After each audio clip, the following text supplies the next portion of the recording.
नमस्कार दोस्तों, पीसीएस पाठशाला में आप सभी का स्वागत है। घटना चक्र टीजीटी पीजीटी नेट हिस्ट्री की बुक की सीरीज चल रही है और यह 14वां भाग है दोस्तों। 14वें भाग के तहत आज से हम लोग वैदिक काल देखेंगे। वैदिक काल के कुछ महत्वपूर्ण प्रश्न देखेंगे और यह सभी प्रश्न जो घटना चक्र टीजीटी पीजीटी नेट का जो बुक है बहुत ही बेहतरीन ज़बरदस्त बुक है। इसके पहले का अगर सीरीज अगर आप लोगों ने नहीं देखा है तो प्लेलिस्ट में जाइएगा। घटना चक्र टीजीटी पीजीटी नेट हिस्ट्री के नाम से प्लेलिस्ट बनी हुई है, तो जाइएगा देखिएगा। एक बात और बताना चाहूँगा आप सभी लोगों से, 5500 वन लाइनर क्वेश्चन का रामबाण पीडीएफ तैयार है। जिनको भी चाहिए डिस्क्रिप्शन में लिंक है, जाकर डाउनलोड कर लीजिए। अगर डाउनलोड करने में असुविधा होती है तो आप लोग हमारे ऑफिशियल व्हाट्सएप नंबर पर मैसेज कर सकते हैं। ऑफिशियल व्हाट्सएप नंबर डिस्क्रिप्शन में दिया गया है। देखिए दोस्तों, जो भी मटेरियल है चार्जेबल है, तो जो लोग सीरियस होंगे बस वही लोग संपर्क करेंगे। अगर असुविधा होगी डाउनलोड करने में तो, क्योंकि डाउनलोड करेंगे तो आपका कुछ पेमेंट काटेगा, पेमेंट करने के बाद आराम से डाउनलोड हो जाएगा। अगर असुविधा होती है तब आप हमारे व्हाट्सएप पर मैसेज कर सकते हैं। एक बात और बता दूं, हिस्ट्री का पूरा ऑल हैंड रिटेन नोट्स आपको मिल जाएंगे। हैंड रिटेन नोट्स भी मिल जाएंगे, कंप्यूटराइज नोट्स भी मिल जाएगा। पूरा एंशिएंट, मिडिवल, मॉडर्न और एनसीईआरटी के भी सारे नोट्स उपलब्ध हैं। जिनको भी चाहिए हमारे व्हाट्सएप पर मैसेज कर सकते हैं। व्हाट्सएप नंबर डिस्क्रिप्शन में दिया गया है। आइए सीधे प्रश्नों पे आते हैं। देखिए, वैदिक काल से संबंधित प्रश्न है। निम्नलिखित में से कौन सा वैदिक लेख पहली बार पुनर्जन्म के सिद्धांत की प्रणालीगत व्याख्या देता है? तो छांदोग्य उपनिषद में पहली बार पुनर्जन्म की व्याख्या की गई है। छांदोग्य उपनिषद में टीजीटी परीक्षा 2016 में पूछा गया प्रश्न है। सर्वप्रथम छांदोग्य उपनिषद में पुनर्जन्म के सिद्धांत का प्रणालीगत व्याख्या दी गई है। प्रश्न संख्या 2 देखिएगा। प्राचीन भारतीय लेखों के अनुसार निम्नलिखित में से कौन सी दो नदियों के बीच की भूमि ब्रह्मावर्त कहलाती है? तो सरस्वती और दृश्यवती नदी के बीच की, मतलब विकल्प ए जो है वह आपका सही है। वैदिक एवं परवर्ती काल में ब्रह्मावर्त पंजाब का वह भाग था जो सरस्वती और दृश्यवती नदियों के मध्य स्थित था। प्रश्न 3, तमसो मां ज्योतिर्गमय या हमें अंधकार से प्रकाश की ओर ले चलो निम्नलिखित में से किस उपनिषद में है? तो यह जो वाक्य है किस उपनिषद में है? तो यह वाक्य है बृहदारण्यक उपनिषद में। बृहदारण्यक उपनिषद में यह वाक्य लिया गया है, तमसो मां ज्योतिर्गमय और हमें अंधकार से प्रकाश की ओर ले चलो। तो यह बृहदारण्यक उपनिषद में है। टीजीटी परीक्षा 2016 में पूछा गया यह प्रश्न है। प्रश्न 4 देखिएगा। एक पुनर्विवाहित स्त्री के लिए प्रयुक्त पुनर्भू शब्द सर्वप्रथम किस ग्रंथ में दिखता है? तो पुनर्भू शब्द किस ग्रंथ में है? तो पुनर्भू शब्द जो है वह अथर्ववेद में है। जिस स्त्री का पुनर्विवाह होता है उसे पुनर्भू कहते हैं और यह शब्द जो है अथर्ववेद में है। पीजीटी परीक्षा 2016 में पूछा गया यह प्रश्न है। प्रश्न 5 देखिएगा। किस ग्रंथ में अवतारवाद की चर्चा है? तो श्रीमद् भगवद गीता में अवतारवाद की चर्चा है, मतलब विकल्प डी जो है यह आपका सही है। पीजीटी परीक्षा 2016 में पूछा गया यह प्रश्न है। यहाँ पर देखिए, श्रीमद् भगवद गीता मौलिक रूप से संस्कृत भाषा में लिखी गई थी। यह प्राचीन धार्मिक ग्रंथ महाभारत का एक भाग था। अवतारवाद संबंधी विस्तृत चर्चा इसी ग्रंथ में की गई है, जिसमें श्री कृष्ण ने अर्जुन को समझाते हुए कहा, यदा यदा ही धर्मस्य ग्लानिर्भवति भारत अभ्युत्थानम मध्यमस्य तदात्मानं सृजाम्यहम्। यह बातें कही थी। निम्नलिखित में से प्रश्न 6 देखिएगा। निम्नलिखित में से किस ग्रंथ में जल प्लावन की कथा है? जल प्लावन की कथा किस में है? तो शतपथ ब्राह्मण में है, विकल्प बी। पीजीटी परीक्षा 2016 में पूछा गया यह प्रश्न है। शतपथ ब्राह्मण या यजुर्वेद का ब्राह्मण ग्रंथ है। प्राचीन इतिहास के साधन के रूप में वैदिक साहित्य में ऋग्वेद के बाद शतपथ ब्राह्मण का स्थान है। इसके रचयिता महर्षि याज्ञवल्क्य माने जाते हैं। इस ब्राह्मण में जल प्लावन कथा का वर्णन प्राप्त होता है। प्रश्न 7 देखिएगा। प्राचीन भारतीय जिस विवाह में कन्या के पिता को गो मिथुन देने की शर्त होती थी उसे क्या कहते थे? उसे आर्ष विवाह कहते थे। इसमें एक गाय का एक जोड़ा दिया जाता था। विकल्प ए जो है सही है आपका। केबीएस पीजीटी परीक्षा 2018 में पूछा गया यह प्रश्न है। प्रश्न 8 देखिएगा। सूची 1 को सूची 2 से मिलाना है, तो देखिए ऋग्वेद का कौन सा ब्राह्मण है? तो कौशिकी और ऐत्रेय जो है ऋग्वेद का ब्राह्मण ग्रंथ है। यजुर्वेद का क्या है? 33 शतपथ। सामवेद का क्या है? 25 और अथर्ववेद का है गोपति। इस तरह से आप लोग सम्मिलित कर सकते हैं। प्रश्न 9 देखिएगा। निम्नलिखित में से किसका संदर्भ फल, जल प्लावन, लकड़ी, फूलों द्वारा समय समय पर की जाती थी आपूर्ति से, जिसे राजा को देने के लिए ग्रामीण बाध्य थे?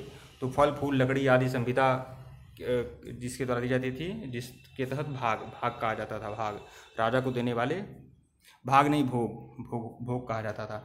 एनबीएस पीजीटी परीक्षा 2019 में पूछा गया यह प्रश्न है। उत्तर वैदिक ग्रंथों से पता चलता है कि राजा अपने सामान्य कुलजनों या अन्य जनों से जो विष कहलाते थे स्वेच्छा से दी गई भेंट प्राप्त करता था। जो भोग अर्थात चढ़ावा कहलाती थी, परंतु राजा ने भेंट प्राप्त करने की प्रथा को अपना अधिकार बना लिया। प्रश्न 10 देखिएगा। वैदिकोत्तर समाज के बारे में निम्नलिखित में से कौन सा कथन सत्य नहीं है? कौन सा कथन सत्य नहीं है ये आपको बताना है। तो कौन सा कथन सत्य नहीं है ये आपको बताना था। देखिए, मासिक धर्म वाली किसी पत्नी व महिला को यज्ञ में भाग लेने की मान्यता नहीं थी, तो यह सही है।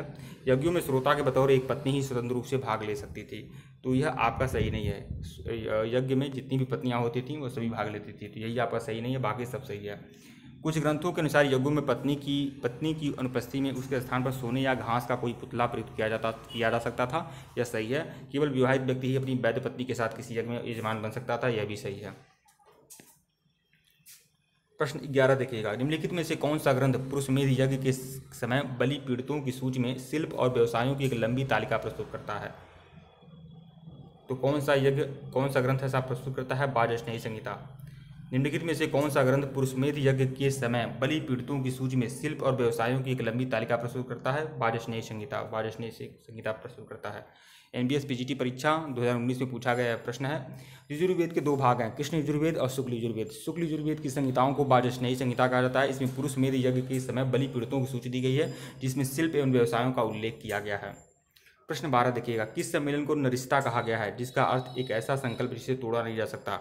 तो सभा को नरिस्ता कहा गया है। इसकी व्याख्या देखिएगा। देखिए, सभा, समिति, विद्वत एवं गण वैदिक काल की प्रशासनिक संस्थाएं थीं। सभा को नरिस्ता कहा गया है, जिसका अर्थ एक ऐसा संकल्प जिसे तोड़ा नहीं जा सकता है। सभा को किलवस्त्रस्पद भी कहा गया है, जिसका अर्थ है पाप का विमोचन करने वाली। सभा कुलीन वर्गों की संस्था थी, या कुछ न्यायिक कार्य भी करती थी। समिति साधारण लोगों की संस्था थी, इसके अध्यक्ष को ईशान कहा जाता था। महत्वपूर्ण कार्य राजा का चुनाव करना था। विद्वत को विशिष्ट सभा के रूप में माना गया है। प्रश्न 13 देखिएगा, निम्नलिखित में से वैदिक साहित्य में कौन शामिल नहीं था? वैदिक साहित्य में कौन शामिल नहीं है? संहिताएं, आर्यक, उपनिषद आदि शामिल हैं, स्मृतियां जो हैं शामिल नहीं है। GIC प्रवक्ता परीक्षा 2015 में पूछा गया प्रश्न है। वैदिक साहित्य को श्रुति भी कहा जाता है। श्रुति का शाब्दिक अर्थ होता है सुना हुआ। संहिताएं, आर्यक, उपनिषद तथा ब्राह्मण ग्रंथ वैदिक साहित्य में शामिल है, जबकि स्मृतियों की रचना सूत्र काल में हुई थी। प्रश्न 14 देखिएगा, निम्नलिखित में से कौन वेदांग का हिस्सा नहीं है? वेदांग का हिस्सा कौन नहीं है? ज्योतिष, कल्प, निरुक्त आदि तो वेदांग के हिस्से हैं, लेकिन आगम जो है यह आपका वेदांग का हिस्सा नहीं है। आगम GIC प्रवक्ता परीक्षा 2012 में यह पूछा गया प्रश्न है। प्रश्नानुसार दिए गए विकल्पों में से आगम वेदांग का हिस्सा नहीं है। यह जैन धर्म से संबंधित है। वेदांगों की संख्या 6 थी, जिसमें शिक्षा, कल्प, व्याकरण, ज्योतिष, निरुक्त और छंद आदि होते हैं। प्रश्न 15 देखिएगा, ऋग्वैदिक काल में कोई नियमित भूमि कर नहीं था, क्यों नियमित भूमि कर नहीं था ऋग्वैदिक काल में? तो लोग एक स्थान पर अस्थायी रूप से नहीं बसे थे, या तो कोई कारण नहीं है। सरकारी संबंध में अनभिज्ञ थी। राजा को भूमि का मालिक नहीं समझा जाता था। देखिए, इसीलिए नियमित भूमि कर नहीं था, क्योंकि राजा भूमि का मालिक नहीं था। तो यही बातें सही है। प्रश्न C, विकल्प C, ऋग्वैदिक काल का कोई नियमित भूमि कर नहीं था, क्योंकि राजा को भूमि का मालिक नहीं समझा जाता था। ऋग्वैदिक समाज जनजाति और समतावादी समाज था। भूमि की संपत्ति के संचय के आधार पर सामाजिक विभाजन मौजूद नहीं था। तो यह सीरीज आपकी ख़त्म हो गई, और यह 14वां भाग था। बहुत ही बेहतरीन सीरीज थी, और इस तरह से आपको बाकी सीरीज भी मिलती रहेंगी। हर सीरीज में दोस्तों 14-15 प्रश्न ही रहेंगे। कुछ लोग यह कह रहे हैं, जिद कर रहे हैं कि आप वीडियो लंबा बनाइए। देखिए, वीडियो लंबा नहीं बनाया जा सकता है, वीडियो लंबा नहीं बनता है, और आप लोग इसी तरह से देखते रहिए ताकि हमारा भी मनोबल बढ़ता रहे। और वीडियो लंबा बढ़ने से अगर कोई ज़्यादा लोग वॉच नहीं करते हैं तो फिर तकलीफ होती है, अच्छा नहीं लगता है मेहनत करने का। तो सब कुछ प्लेलिस्ट में है, आप लोग जाकर देख सकते हैं, कोई दिक्कत नहीं है। 10-15 मिनट का वीडियो अगर रहेगा तो अच्छा रहेगा आप सभी के लिए।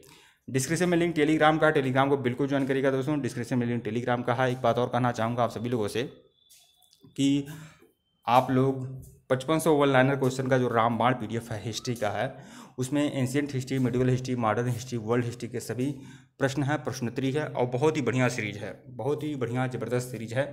जिनको भी चाहिए डिस्क्रिप्शन में लिंक दिया गया है, आप लोग जाकर डाउनलोड कर सकते हैं। डाउनलोड करने में अगर असुविधा होती है तब आप लोग हमारे ऑफिशियल व्हाट्सएप नंबर पर मैसेज कर सकते हैं, लेकिन आपको जो भी पेमेंट लगेगा वो पेमेंट लगेगा, चाहे ऑफलाइन, चाहे हमसे लीजिए या फिर आप वो लोग वहाँ से पेमेंट करके ले लीजिए, कोई दिक्कत नहीं है।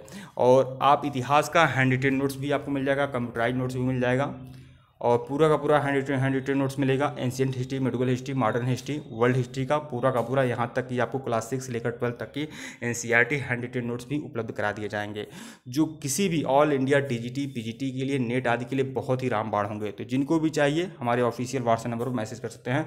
ऑफिशियल व्हाट्सएप नंबर डिस्क्रिप्शन में दिया गया है, आप मैसेज ही करिएगा, कॉल बिल्कुल मत करिएगा दोस्तों। और जो भी मटेरियल है चार्जेबल है, और हमारे जो भी मटेरियल होते हैं, चाहे आपको हिस्ट्री का के अलावा आपको ज्योग्राफी का भी मटेरियल मिल जाएगा, सिविक्स का भी मिल जाएगा, इकोनॉमी का भी मिल जाएगा। जो भी मटेरियल है दोस्तों चार्जेबल है, जो भी मटेरियल है बेहतरीन है, पूरा का पूरा रामबाण PDF फॉर्मेट में सारे के सारे मटेरियल मिलेंगे। और आगामी कोई भी परीक्षा होगी, चाहे DSSB हो, KBS हो, NBS हो, UP Bihar Rajasthan Chhattisgarh TGT PGT हो, हर TGT PGT में यह काम देगा आपका। धन्यवाद आप लोग को। नमस्कार दोस्तों, PCS पाठशाला में आप सभी का स्वागत है। घटना चक्र TGT PGT नेट हिस्ट्री की सीरीज चल रही है और यह 15वां सीरीज है दोस्तों। अगर इसके पहले का वीडियो अगर आप लोगों ने नहीं देखा है तो प्लेलिस्ट में जाइएगा। घटना चक्र TGT PGT नेट हिस्ट्री के नाम से प्लेलिस्ट बनी हुई है। आइए सीधे प्रश्नों पे आते हैं। प्रश्न संख्या 16 देखिएगा, इसको आपको मिलान करना है। एक बात और कहना चाहूँगा कि 5500 वन लाइनर क्वेश्चन का रामबाण PDF तैयार है, डिस्क्रिप्शन में लिंक है, आप लोग डाउनलोड कर लीजिएगा। आपका कुछ पेमेंट काटेगा, पेमेंट करने के बाद आराम से डाउनलोड हो जाएगा। अगर असुविधा होती है तो आप लोग हमारे व्हाट्सएप पर मैसेज कर सकते हैं, व्हाट्सएप नंबर डिस्क्रिप्शन में दिया गया है। आप मैसेज करिएगा, कॉल बिल्कुल मत करिएगा। और हिस्ट्री का, भारतीय इतिहास का पूरा हैंड रिटेन नोट्स का PDF तैयार है। Ancient history, medieval history, modern history, world history, यहाँ तक कि क्लास 6 से लेकर 12 तक के NCERT हैंड रिटेन नोट्स आपको भी मिल जाएंगे। जिनको भी चाहिए हमारे व्हाट्सएप पर मैसेज कर सकते हैं, व्हाट्सएप नंबर डिस्क्रिप्शन में दिया गया है। देखिए दोस्तों, जो भी मटेरियल है चार्जेबल है, जो भी मटेरियल है बेहतरीन है, तो जो लोग सीरियस होंगे बस वही लोग संपर्क करेंगे। अब आइए सीधे प्रश्न पे आते हैं। तो देखिए यहाँ पर मिलान करना है। तो ऋग्वेद का ब्राह्मण ग्रंथ क्या है? तो वो है कौशिकी और ऐतरेय। सामवेद का कौन है? पंचावीस और जैमिनीय। यजुर्वेद का कौन है? तैतरीय और शतपथ। और अथर्ववेद का कौन ब्राह्मण ग्रंथ है? गोपथ। इस तरह से आप लोग सम्मिलित कर सकते हैं। GIC प्रवक्ता परीक्षा 2017 में पूछा गया यह प्रश्न है। प्रश्न 17 देखिएगा, ऋग्वेद के किस नदी को अम्बित में, नदी तमे और देवी तमे कहा गया है? तो किस नदी को कहा गया है? तो यह कहा गया है सरस्वती नदी को। सरस्वती नदी को कहा गया है नदी तमा, मतलब नदियों की माँ। ऋग्वेद में सर्वाधिक पवित्र एवं सम्मानित नदी सरस्वती है। ऋग्वेद में सरस्वती को ही माते तमा, देवी तमा, नदी तमा कहा गया है, अर्थात सबसे अच्छी माँ, सबसे अच्छी देवी और सबसे अच्छी नदी। प्रश्न 18 देखिएगा, निम्नलिखित में से किसे निरुक्त का प्रणेता कहा गया है? तो यास्क को निरुक्त का प्रणेता कहा गया है। GIC प्रवक्ता परीक्षा 2017 में पूछा गया यह प्रश्न है। ऋग्वेद, यजुर्वेद, सामवेद, अथर्ववेद वैदिक काल में रचे गए 4 प्रमुख ग्रंथ हैं। इन वेदों में 6 अंग बताए गए हैं: शिक्षा, कल्प, व्याकरण, ज्योतिष, निरुक्त और छंद। यह 6 अंग हैं। निरुक्त के प्रणेता कौन है? तो वह है यास्क। प्रश्न 19 देखिएगा, सर्वप्रथम किसने सुझाव दिया कि संस्कृत, लैटिन और ग्रीक एक ही भाषा परिवार से संबंधित है? तो संस्कृत, लैटिन, ग्रीक एक ही भाषा परिवार से संबंधित हैं, यह किसने सुझाव दिया था? तो देखिएगा, प्रश्न नंबर 19 का विकल्प D सही है, सर विलियम जोन्स ने। GIC प्रवक्ता परीक्षा 2017 में पूछा गया यह प्रश्न है। सर्वप्रथम सर विलियम जोन्स ने 1786 में अपने एक व्याख्यान में सुझाव दिया कि संस्कृत, लैटिन, ग्रीक एक ही भाषा परिवार से साम्यता रखते हैं। प्रश्न 20 देखिएगा, नारायण के साथ विष्णु के तादात्म्य का प्राचीनतम उल्लेख प्राप्त होता है? तो किसमें प्राप्त होता है? तैतरीय आर्डेक में। नारायण के साथ विष्णु के तादात्म्य का प्राचीनतम उल्लेख किसमें मिलता है? तो वह मिलता है तैतरीय आर्डेक में। GIC सहायक अध्यापक परीक्षा 2018 में पूछा गया यह प्रश्न है। तो तैतरीय आर्डक यजुर्वेद से संबंधित आर्डक है। मैत्रेयी आर्डक की तैतरीय और काठक संख्याओं का एक प्रतिनिधि ब्राह्मण है, जिसे तैतरीय आर्डक कहा जाता है। सारणाचार्य के अनुसार तैतरीय आर्डक के रूप में प्रख्यात कृष्ण यजुर्वेदीय आर्डक के दृष्टा ऋषि कठ हैं। तैतरीय आर्डक उपनिषद में 10 प्रपाठक हैं, जिसमें नारायणी कठ, नारायण के साथ विष्णु के तादात्म्य का प्राचीनतम उल्लेख प्राप्त होता है। प्रश्न 21 देखिएगा, उत्तर वैदिक काल में पालागल से क्या तात्पर्य है? पालागल का मतलब होता है संदेश वाहक, संदेश वाहक। GIC प्रवक्ता परीक्षा 2017 में पूछा गया यह प्रश्न है। उत्तर वैदिक काल में रत्नियों की सूची में सबसे अंतिम नाम पालागल का होता है, क्योंकि इसका नाम शतपथ ब्राह्मण से आया है। तो यह प्रश्न परीक्षा में पूछ सकता है, शतपथ ब्राह्मण से आया है, जो उत्तर वैदिक काल के अंत की रचना है। पालागल एक स्थान से दूसरे स्थान पर संदेश ले जाने वाले दूत होते थे, जिन्हें संदेश वाहक भी कहा जाता था। प्रश्न 22 देखिएगा, सप्तपदी का सही अर्थ क्या है? तो देखिए, 7 प्रतिज्ञा या वचन निभाना, यही इसका शाब्दिक अर्थ है। 7 प्रतिज्ञा या वचन निभाना। GIC परीक्षा 2012 में पूछा गया यह प्रश्न है। सप्तपदी हिंदू विवाह से संबंधित तथ्य है। इसमें वर उत्तर दिशा में कन्या को 7 मंत्रों के साथ सप्त मंडिकाओं से 7 पदों के साथ ले जाता है। जिस विवाह में सप्तपदी होती है वहाँ वैदिक विवाह कहलाता है।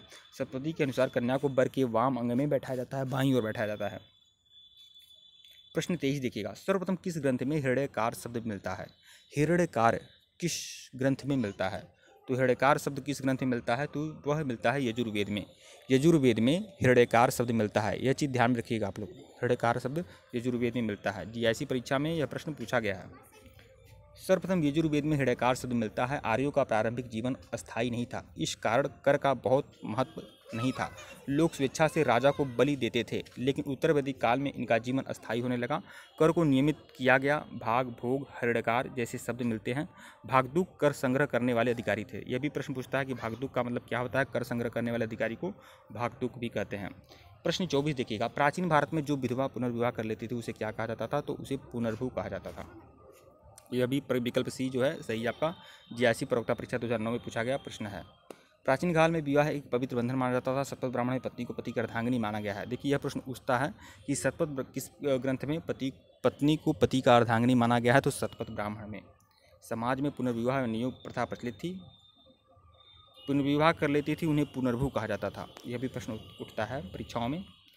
प्रश्न 25 देखिएगा, निम्नलिखित में से जिस वेद की रचना गद्य एवं पद्य दोनों में की गई है, तो वह है यजुर्वेद। यजुर्वेद की जो रचना है वह गद्य एवं पद्य दोनों में की गई है। टीजीटी परीक्षा 2005 में पूछा गया यह प्रश्न है। यज्ञ संबंधी विधानों का पता यजुर्वेद में चलता है। यजुर्वेद के दो भाग हैं, शुक्ल यजुर्वेद जो केवल पद्य में है, कृष्ण यजुर्वेद जो कि गद्य और पद्य दोनों में है। शुक्ल यजुर्वेद को वाजस्नेयी संहिता भी कहा जाता है। यजुर्वेद का अंतिम भाग ईशोपनिषद है, जिसका संबंध याज्ञिक अनुष्ठान से न होकर आध्यात्मिक चिंतन से है। निम्नलिखित में से कौन सा वेद अंशतः गद्य में लिखा गया है, तो अंशतः गद्य एवं पद्य में कौन सा वेद लिखा गया है, तो वह है यजुर्वेद। यूपी पीजीटी परीक्षा 2016 में यह प्रश्न पूछा है। गद्य और पद्य दोनों में लिखा गया है यजुर्वेद को। प्रश्न 27, निम्नलिखित में से कौन सा ग्रंथ भारतीय गणित का प्राचीनतम साक्ष्य है। भारतीय गणित का प्राचीनतम साक्ष्य क्या है, तो वो है शूल्यसूत्र। भारतीय गणित का प्राचीनतम साक्ष्य क्या है, शूल्यसूत्र है। पीजीटी परीक्षा 2013 में प्रश्न पूछा गया है। देखिए शूल्यसूत्र शूल्य या शूल्य धातु से बना है, जिसका अर्थ होता है नापना। साधारण भाषा में शूल्य का अर्थ होता है रस्सी। प्राचीन काल में ऋषि यज्ञ की विभिन्न आकार की वेदियां बनाने के लिए रस्सी का इस्तेमाल करते थे। रस्सी की मदद से जमीन नापने, चाँप खींचने का भी काम किया जाता था। अब तक ज्ञात शूल्यसूत्र के नाम से इस प्रकार हैं: बौधायन, आपस्तंभ, कात्यायन, मानव, मैत्रायण, बाराह, बाधुक, मंसक, सत्याषाढ़ और लवाक्षी, यह सभी शूल्यसूत्र हैं। इनमें सबसे प्राचीन बौधायन शूल्यसूत्र है। यह भी प्रश्न परीक्षा में आता है कि सबसे प्राचीन शूल्यसूत्र क्या है, तो बौधायन शूल्यसूत्र जो है सबसे प्राचीन है। यह ध्यान में रखिएगा आप लोग। इसकी रचना 800 ईसा पूर्व से 500 ईसा पूर्व के बीच की गई थी। ये भारतीय ज्यामिति का सबसे प्राचीनतम ग्रंथ कहा जाता है। शूल्यसूत्र में समकोण त्रिभुजों के तीनों भुजाओं पर आधारित प्रमेय, जिसे हम पाइथागोरस प्रमेय के नाम से जानते हैं, इसका उल्लेख है। इसमें त्रिभुजों, चतुर्भुजों पर विभिन्न रचनाओं का भी उल्लेख है। प्रश्न 28, निम्नलिखित में से कौन वैदिक देवता नहीं है। वैदिक देवता कौन नहीं है ये बताना है। तो देखिए विष्णु, इंद्र, ब्रह्मा। देखिए यहाँ पर स्टार बना हुआ है, लेकिन आप लोग को बता दें विष्णु का उल्लेख भी ऋग्वेद में मिलता है और विष्णु जी का उल्लेख ऋग्वेद में 100 बार मिलता है। इंद्र का भी उल्लेख है, ब्रह्मा का भी उल्लेख है, लेकिन कृष्ण का उल्लेख नहीं है। उस हिसाब से देखो तो वैदिक देवता नहीं है, तो कृष्ण और विष्णु दोनों लोग वैदिक देवता में नहीं आएंगे, लेकिन विष्णु का थोड़ा बहुत जिक्र है, लेकिन कृष्ण का बिल्कुल नहीं है। तो विकल्प बी जो होगा वो सही होगा। हालांकि दो प्रश्न भी ऑप्शन में सही आ सकते हैं। टीजीटी परीक्षा 2001 में पूछा गया यह प्रश्न है। पूछे गए प्रश्न की प्रकृति के अनुसार विकल्प में केवल इंद्र और विष्णु ही वैदिक देवता हैं। विष्णु का उल्लेख ऋग्वेद में देवता के रूप में किया गया, परंतु वे स्वतंत्र न होकर सूर्य के रूप में हैं। कृष्ण तथा ब्रह्मा का उल्लेख वैदिक देवता के रूप में नहीं किया गया है। अतः पूछे गए प्रश्नों के ऋग्वेद में कुल 33 देवताओं का उल्लेख, कभी कभी कुछ गलत भी दिया रहता है, लेकिन मेरे हिसाब से कौन वैदिक देवता नहीं है, तो कृष्ण ही सिर्फ वैदिक देवता नहीं है, बाकी सब सही है। ऋग्वेद में कुल 33 देवताओं का उल्लेख किया गया है। यास्क ने अपने ग्रंथ निरुक्त में इन्हें 3 श्रेणियों में विभाजित किया है: आकाश का देवता, दौ, सूर्य, वरुण, मित्र, पूषण, विष्णु, उषा, अश्विन, सविता और यति, ये आकाश के देवता हैं। अंतरिक्ष के देवता कौन है? इंद्र, मरुत, वायु, रुद्र, पर्यंज, आप, यह अंतरिक्ष के देवता हैं। पृथ्वी के देवता कौन है? अग्नि, सोम, पृथ्वी, बृहस्पति और सरस्वती, ये सभी पृथ्वी के देवता हैं। प्रश्न 29 देखिएगा, वैदिक कालीन देवताओं की संख्या कितनी है, तो वह है 33 है, और पीजीटी परीक्षा 2004 में यह पूछा गया प्रश्न है, तो ध्यान में रखिएगा इसे। प्रश्न 30 देखिएगा, इस सीरीज का सबसे आखिरी प्रश्न, इनमें से कौन वैदिक देवता सूर्य देवता नहीं है। तो देखिए सूर्य के प्रकार कौन है, तो सविता, सावित्री, सविता और विष्णु, रुक्रम, ये सभी सूर्य के अलग अलग रूप माने जाते हैं, लेकिन विश्वकर्मा जो हैं वह वैदिक देवता सूर्य के रूप नहीं है। विश्वकर्मा जीआईसी अध्यापक परीक्षा 2018 में पूछा गया यह प्रश्न है। देखिए सावित्री, विष्णु, रुक्रम और सविता वैदिक देवता सूर्य से संबंधित हैं, जबकि विश्वकर्मा शिल्पियों का मुखिया होता था। इन्हें निर्माण एवं सृजन का देवता माना जाता है। निर्माण एवं सृजन का देवता कौन माना जाता है, तो विश्वकर्मा को माना जाता है। ठीक है दोस्तों, हर सीरीज में आपको 15 प्रश्न ही मिलते हैं, तो यह 15 प्रश्न आपके कंप्लीट हो गए और ये सभी वैदिक काल से संबंधित मोस्ट इंपॉर्टेंट प्रश्न हैं। इसके पहले का वीडियो अगर आप लोगों ने नहीं देखा है तो प्लेलिस्ट में जाइएगा। घटना चक्र टीजीटी पीजीटी नेट हिस्ट्री के नाम से प्लेलिस्ट बनी हुई है। मैं बहुत जल्द एक टॉपिक टू टॉपिक भी वीडियो आप लोग को बना दूंगा, जिससे सिंधु घाटी सभ्यता का, प्रागैतिहासिक काल का, वैदिक काल का अलग अलग टॉपिक पर वीडियो बनाने का प्रयास करूंगा। ठीक है दोस्तों, वीडियो को लाइक और चैनल को सब्सक्राइब करिएगा। धन्यवाद। आप लोग को टेलीग्राम को बिल्कुल ज्वाइन करिएगा, टेलीग्राम का लिंक डिस्क्रिप्शन में है। धन्यवाद। नमस्कार दोस्तों, पीसीएस पाठशाला में आप सभी का स्वागत है। घटना चक्र टीजीटी पीजीटी नेट हिस्ट्री की सीरीज चल रही है और यह आपका 16वां सीरीज है। और यह जो भी सीरीज चल रहा है बहुत इंपॉर्टेंट है। यह आपका वैदिक काल चल रहा है। तो अगर इसके पहले का वीडियो अगर आप लोगों ने नहीं देखा है तो प्लेलिस्ट में जाइएगा। घटना चक्र टीजीटी पीजीटी नेट हिस्ट्री के नाम से प्लेलिस्ट है और पूरा का पूरा घटना चक्र फॉलो करिएगा। टीजीटी पीजीटी और नेट के जितने भी प्रश्न हैं, ऑल इंडिया टीजीटी पीजीटी और नेट के, वह सभी एक प्लेलिस्ट में डाल दिए जाएंगे। ये सभी घटना चक्र की जो सीरीज होती है बहुत ही मोस्ट इंपॉर्टेंट होती है। एक बात और कहना चाहूँगा कि 5500 वन लाइनर क्वेश्चन का रामबाण पीडीएफ तैयार है, डिस्क्रिप्शन में लिंक है, आप लोग जाकर डाउनलोड कर लीजिएगा। आपका कुछ पेमेंट लगेगा, पेमेंट करने के बाद आराम से डाउनलोड हो जाएगा। 5500 वन लाइनर क्वेश्चन है, पूरा का पूरा रामबाण क्वेश्चन है हिस्ट्री का, और वह इंपॉर्टेंट है टीजीटी पीजीटी नेट आदि के लिए। तो आप लोग डाउनलोड कर सकते हैं। अगर डाउनलोड करने में असुविधा होगी तो हमारे व्हाट्सएप पर मैसेज कर सकते हैं।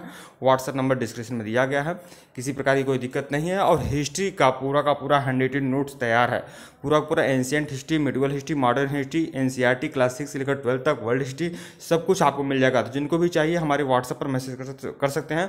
व्हाट्सएप नंबर डिस्क्रिप्शन में दिया गया है दोस्तों। जो भी मटेरियल है दोस्तों चार्जेबल है। तो आइए सीधे प्रश्नों पर आते हैं। प्रश्न संख्या 31 देखिएगा। सूची 1 को सूची 2 से सम्मिलित करना है। तो ऋग्वेद के जो आचार्य होते थे वह होते थे होता। ऋग्वेद पढ़ने वाले को होता कहा जाता था। यजुर्वेद को क्या कहा जाता था? अथर्वणर्यु। सामवेद को उद्गाता और अथर्ववेद के जो आचार्य होते थे उन्हें ब्रह्मा कहा जाता था। इस तरह से आप लोग सम्मिलित कर सकते हैं। यह पीजीटी परीक्षा 2013 में पूछा गया प्रश्न है। प्रश्न 32 देखिएगा। युद्ध का प्रारंभ मनुष्य के मस्तिष्क में होता है, यह किस ग्रंथ में उल्लेखित है? तो यह आपका अथर्ववेद में है। विकल्प सी। टीजीटी परीक्षा 2011 में पूछा गया यह प्रश्न है। प्रश्न 33 देखिएगा। वेदों के काव्यात्मक हिस्से को कहा जाता है। तो वेदों के काव्यात्मक हिस्से को क्या कहा जाता है? तो संहिता कहा जाता है। वेदों के काव्यात्मक हिस्से को संहिता कहा जाता है। टीजीटी परीक्षा में यह प्रश्न पूछा है। तो देखिए, वेदों के काव्यात्मक हिस्से को संहिता कहा जाता है। संहिता का अर्थ वेदों के गेय पदों से है। वेद सूक्तों, प्रार्थनाओं, स्तुतियों, तंत्र मंत्र, यज्ञ संबंधी सूत्रों के संग्रह है। इसके संकलनकर्ता महर्षि कृष्णद्वैपायन वेद व्यास हैं। वेदों का नाम श्रुति भी है, क्योंकि संकलित किए जाने से पूर्व यह गुरु शिष्य परंपरा से सुनाए एवं कंठस्थ कराए जाते थे। अन्य महत्वपूर्ण तथ्य देखिएगा। वेदों की संख्या 4 है। ऋग्वेद सर्वाधिक प्राचीन वेद है, इसके सूक्तों का संग्रह है। यजुर्वेद यज्ञ संबंधी सूक्तों का संग्रह है और सामवेद में गीतों का संग्रह है, यह आप पता है। अथर्ववेद जो है तंत्र मंत्र का संग्रह है। ऋग्वेद, यजुर्वेद और सामवेद को वेदत्रयी कहा जाता है।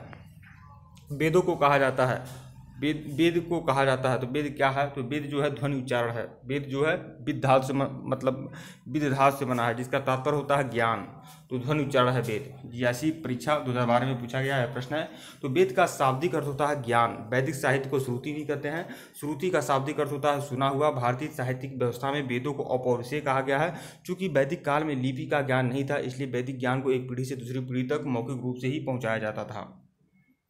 प्रश्न 35 देखिएगा। वेदों को कहा जाता था। वेदों को क्या कहा जाता था? वेदों को श्रुति कहा जाता था। प्रश्न 36 देखिएगा। निम्नलिखित में से कौन से ग्रंथ वेदों एवं श्रुतियों के अंग नहीं माने जाते हैं? तो देखिए, संहिता, ब्राह्मण, देखिए कौन से अंग नहीं माने जाते हैं? संहिता, ब्राह्मण तो अंग माने जाते हैं बिल्कुल।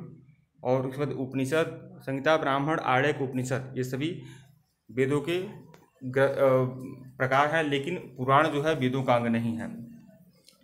वेद श्रुतियों में 4 वेद होते हैं। संहिताएं, ब्राह्मण, आर्यक, उपनिषद को शामिल किया जाता है। पुराण वेद श्रुतियों के अंग नहीं हैं। प्रश्न 37 देखिएगा। युद्ध के लिए ऋग्वेद में किस शब्द का प्रयोग किया गया है? तो गविष्ठी शब्द का प्रयोग किया गया है युद्ध के लिए। पीजीटी परीक्षा 2009 में यह पूछा गया प्रश्न है। ऋग्वेद में युद्ध के लिए गविष्ठी शब्द का प्रयोग किया गया है। ऋग्वेद में पशुओं में गायों का सबसे महत्वपूर्ण स्थान था। इसे बहुमूल्य धन माना जाता था। इसके लिए युद्ध लड़ा जाता था, जिसके लिए गविष्ठी शब्द का प्रयोग किया गया है, मतलब गायों की खोज करना। वैदिक काल में गाय को अघन्या कहा जाता था। वैदिक काल में गाय के आधार पर दूरी का निर्धारण गव्युति शब्द से किया गया है। गव्युति। वैदिक काल में गाय के आधार पर समय का निर्धारण जो होता था वह संगमन से होता था। प्रश्न 38 देखिएगा, वैदिक काल में किस पशु को अघन्या कहा जाता था? अघन्या कहा जाता था गाय को। विकल्प सी जो है सही आपका। प्रश्न 39 देखिएगा, 16 संस्कारों में उपनयन संस्कार किस क्रम पे आता है? उपनयन संस्कार जो है 16 संस्कार हैं। गौतम धर्म सूत्र में 16 संस्कार का जिक्र है। तो गर्भाधान, सीमांतोन्नयन, पुष्पवन संस्कार, इस तरह से संस्कार हैं पूरे। तो उपनयन संस्कार जो है किस क्रम का है? तो उपनयन संस्कार जो है 11वें क्रम के हैं, 11वां क्रम है। टीजीटी परीक्षा 2010 में यह पूछा गया प्रश्न है। देखिए, सर्वप्रथम गृह सूत्र में संस्कारों की पूरी पद्धति का वर्णन मिलता है। इसमें कुल 16 संस्कार होते हैं, दे सकते हैं। गर्भाधान, पुष्पवन, सीमांतोन्नयन, जातकर्म, नामकरण, निष्क्रमण, अन्नप्राशन, चूड़ाकर्म, कड़भेदन, ये सभी आप 16 संस्कार हैं, ये आप लोग देख सकते हैं। और इसमें क्रम पूछता रहता है। अगला प्रश्न देखिएगा, प्रश्न 40 देखिएगा, कौन शिक्षा से संबंधित नहीं है? शिक्षा से संबंधित कौन नहीं है? तो सीमावर्तन, उपनयन, ब्रह्मचर्य, ये सभी आपके शिक्षा से संबंधित हैं। लेकिन सीमांतोन्नयन शिक्षा से संबंधित नहीं है।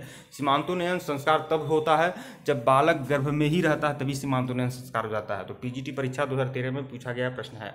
गर्भाधान के चौथे से 8वें मास तक सीमांतोन्नयन संस्कार संपन्न होता है। इस संस्कार के संपादित होने के दिन स्त्री व्रत रहती है। पुरुष मात्र पूजा करते हैं, तब प्रजापति देवताओं को आहुतियाँ दी जाती थी। स्त्री अपने केसों से सुगंधित तेल डालकर यज्ञ मंडल में प्रवेश करती थी, जहाँ वेद मंत्रों के उच्चारण के बीच उसका पति उसके बालों को ऊपर उठाता था। बाद में गर्भवती स्त्री के शरीर पर एक लाल चिन्ह बनाए जाने जाते थे, जिससे भूत प्रेत इत्यादि से भयभीत एवं दूर रहते थे। तो यह सब सारी बातें हैं, यह आप जान लें। अन्य महत्वपूर्ण तथ्य भी देखिए, प्राचीन हिंदू संस्कारों में उपनयन का सबसे अधिक महत्व था, जिसके माध्यम से बालक संपूर्ण ज्ञान प्राप्त करने का अधिकारी बन जाता था। गुरुकुल में शिक्षा समाप्त कर लेने के पश्चात विद्यार्थी जब अपने घर लौटता था, तब सीमावर्तन संस्कार होता था। इसका शाब्दिक अर्थ होता है गुरु के आश्रम से स्वगृह को वापस लौटना। ब्रह्मचर्य का अर्थ क्या होता था? ब्रह्म के मार्ग पर चलना। प्रश्न 41 देखिएगा, वैदिक युग में कौन सी सामाजिक कुप्रथा प्रचलित नहीं थी? तो कौन सी सामाजिक कुप्रथा प्रचलित नहीं थी वैदिक कुल में? बहुपत्नी प्रथा तो था, बिल्कुल था, और मनु की 10 पत्नियों का उल्लेख भी है। बाल विवाह भी था। पर्दा प्रथा का भी थोड़ा बहुत जिक्र मिलता है, हालांकि पर्दा प्रथा तो नहीं था। लेकिन देखिए इसमें बहुत सारी बातें गलत हैं। इसमें बाल विवाह भी वैदिक काल में नहीं था, पर्दा प्रथा भी नहीं था, और सती प्रथा भी नहीं था। बहुपत्नी प्रथा था। तो यहाँ पर क्वेश्चन इस तरह से होना चाहिए कि कौन सी सामाजिक कुप्रथाएं नहीं थी, इस तरह होना चाहिए।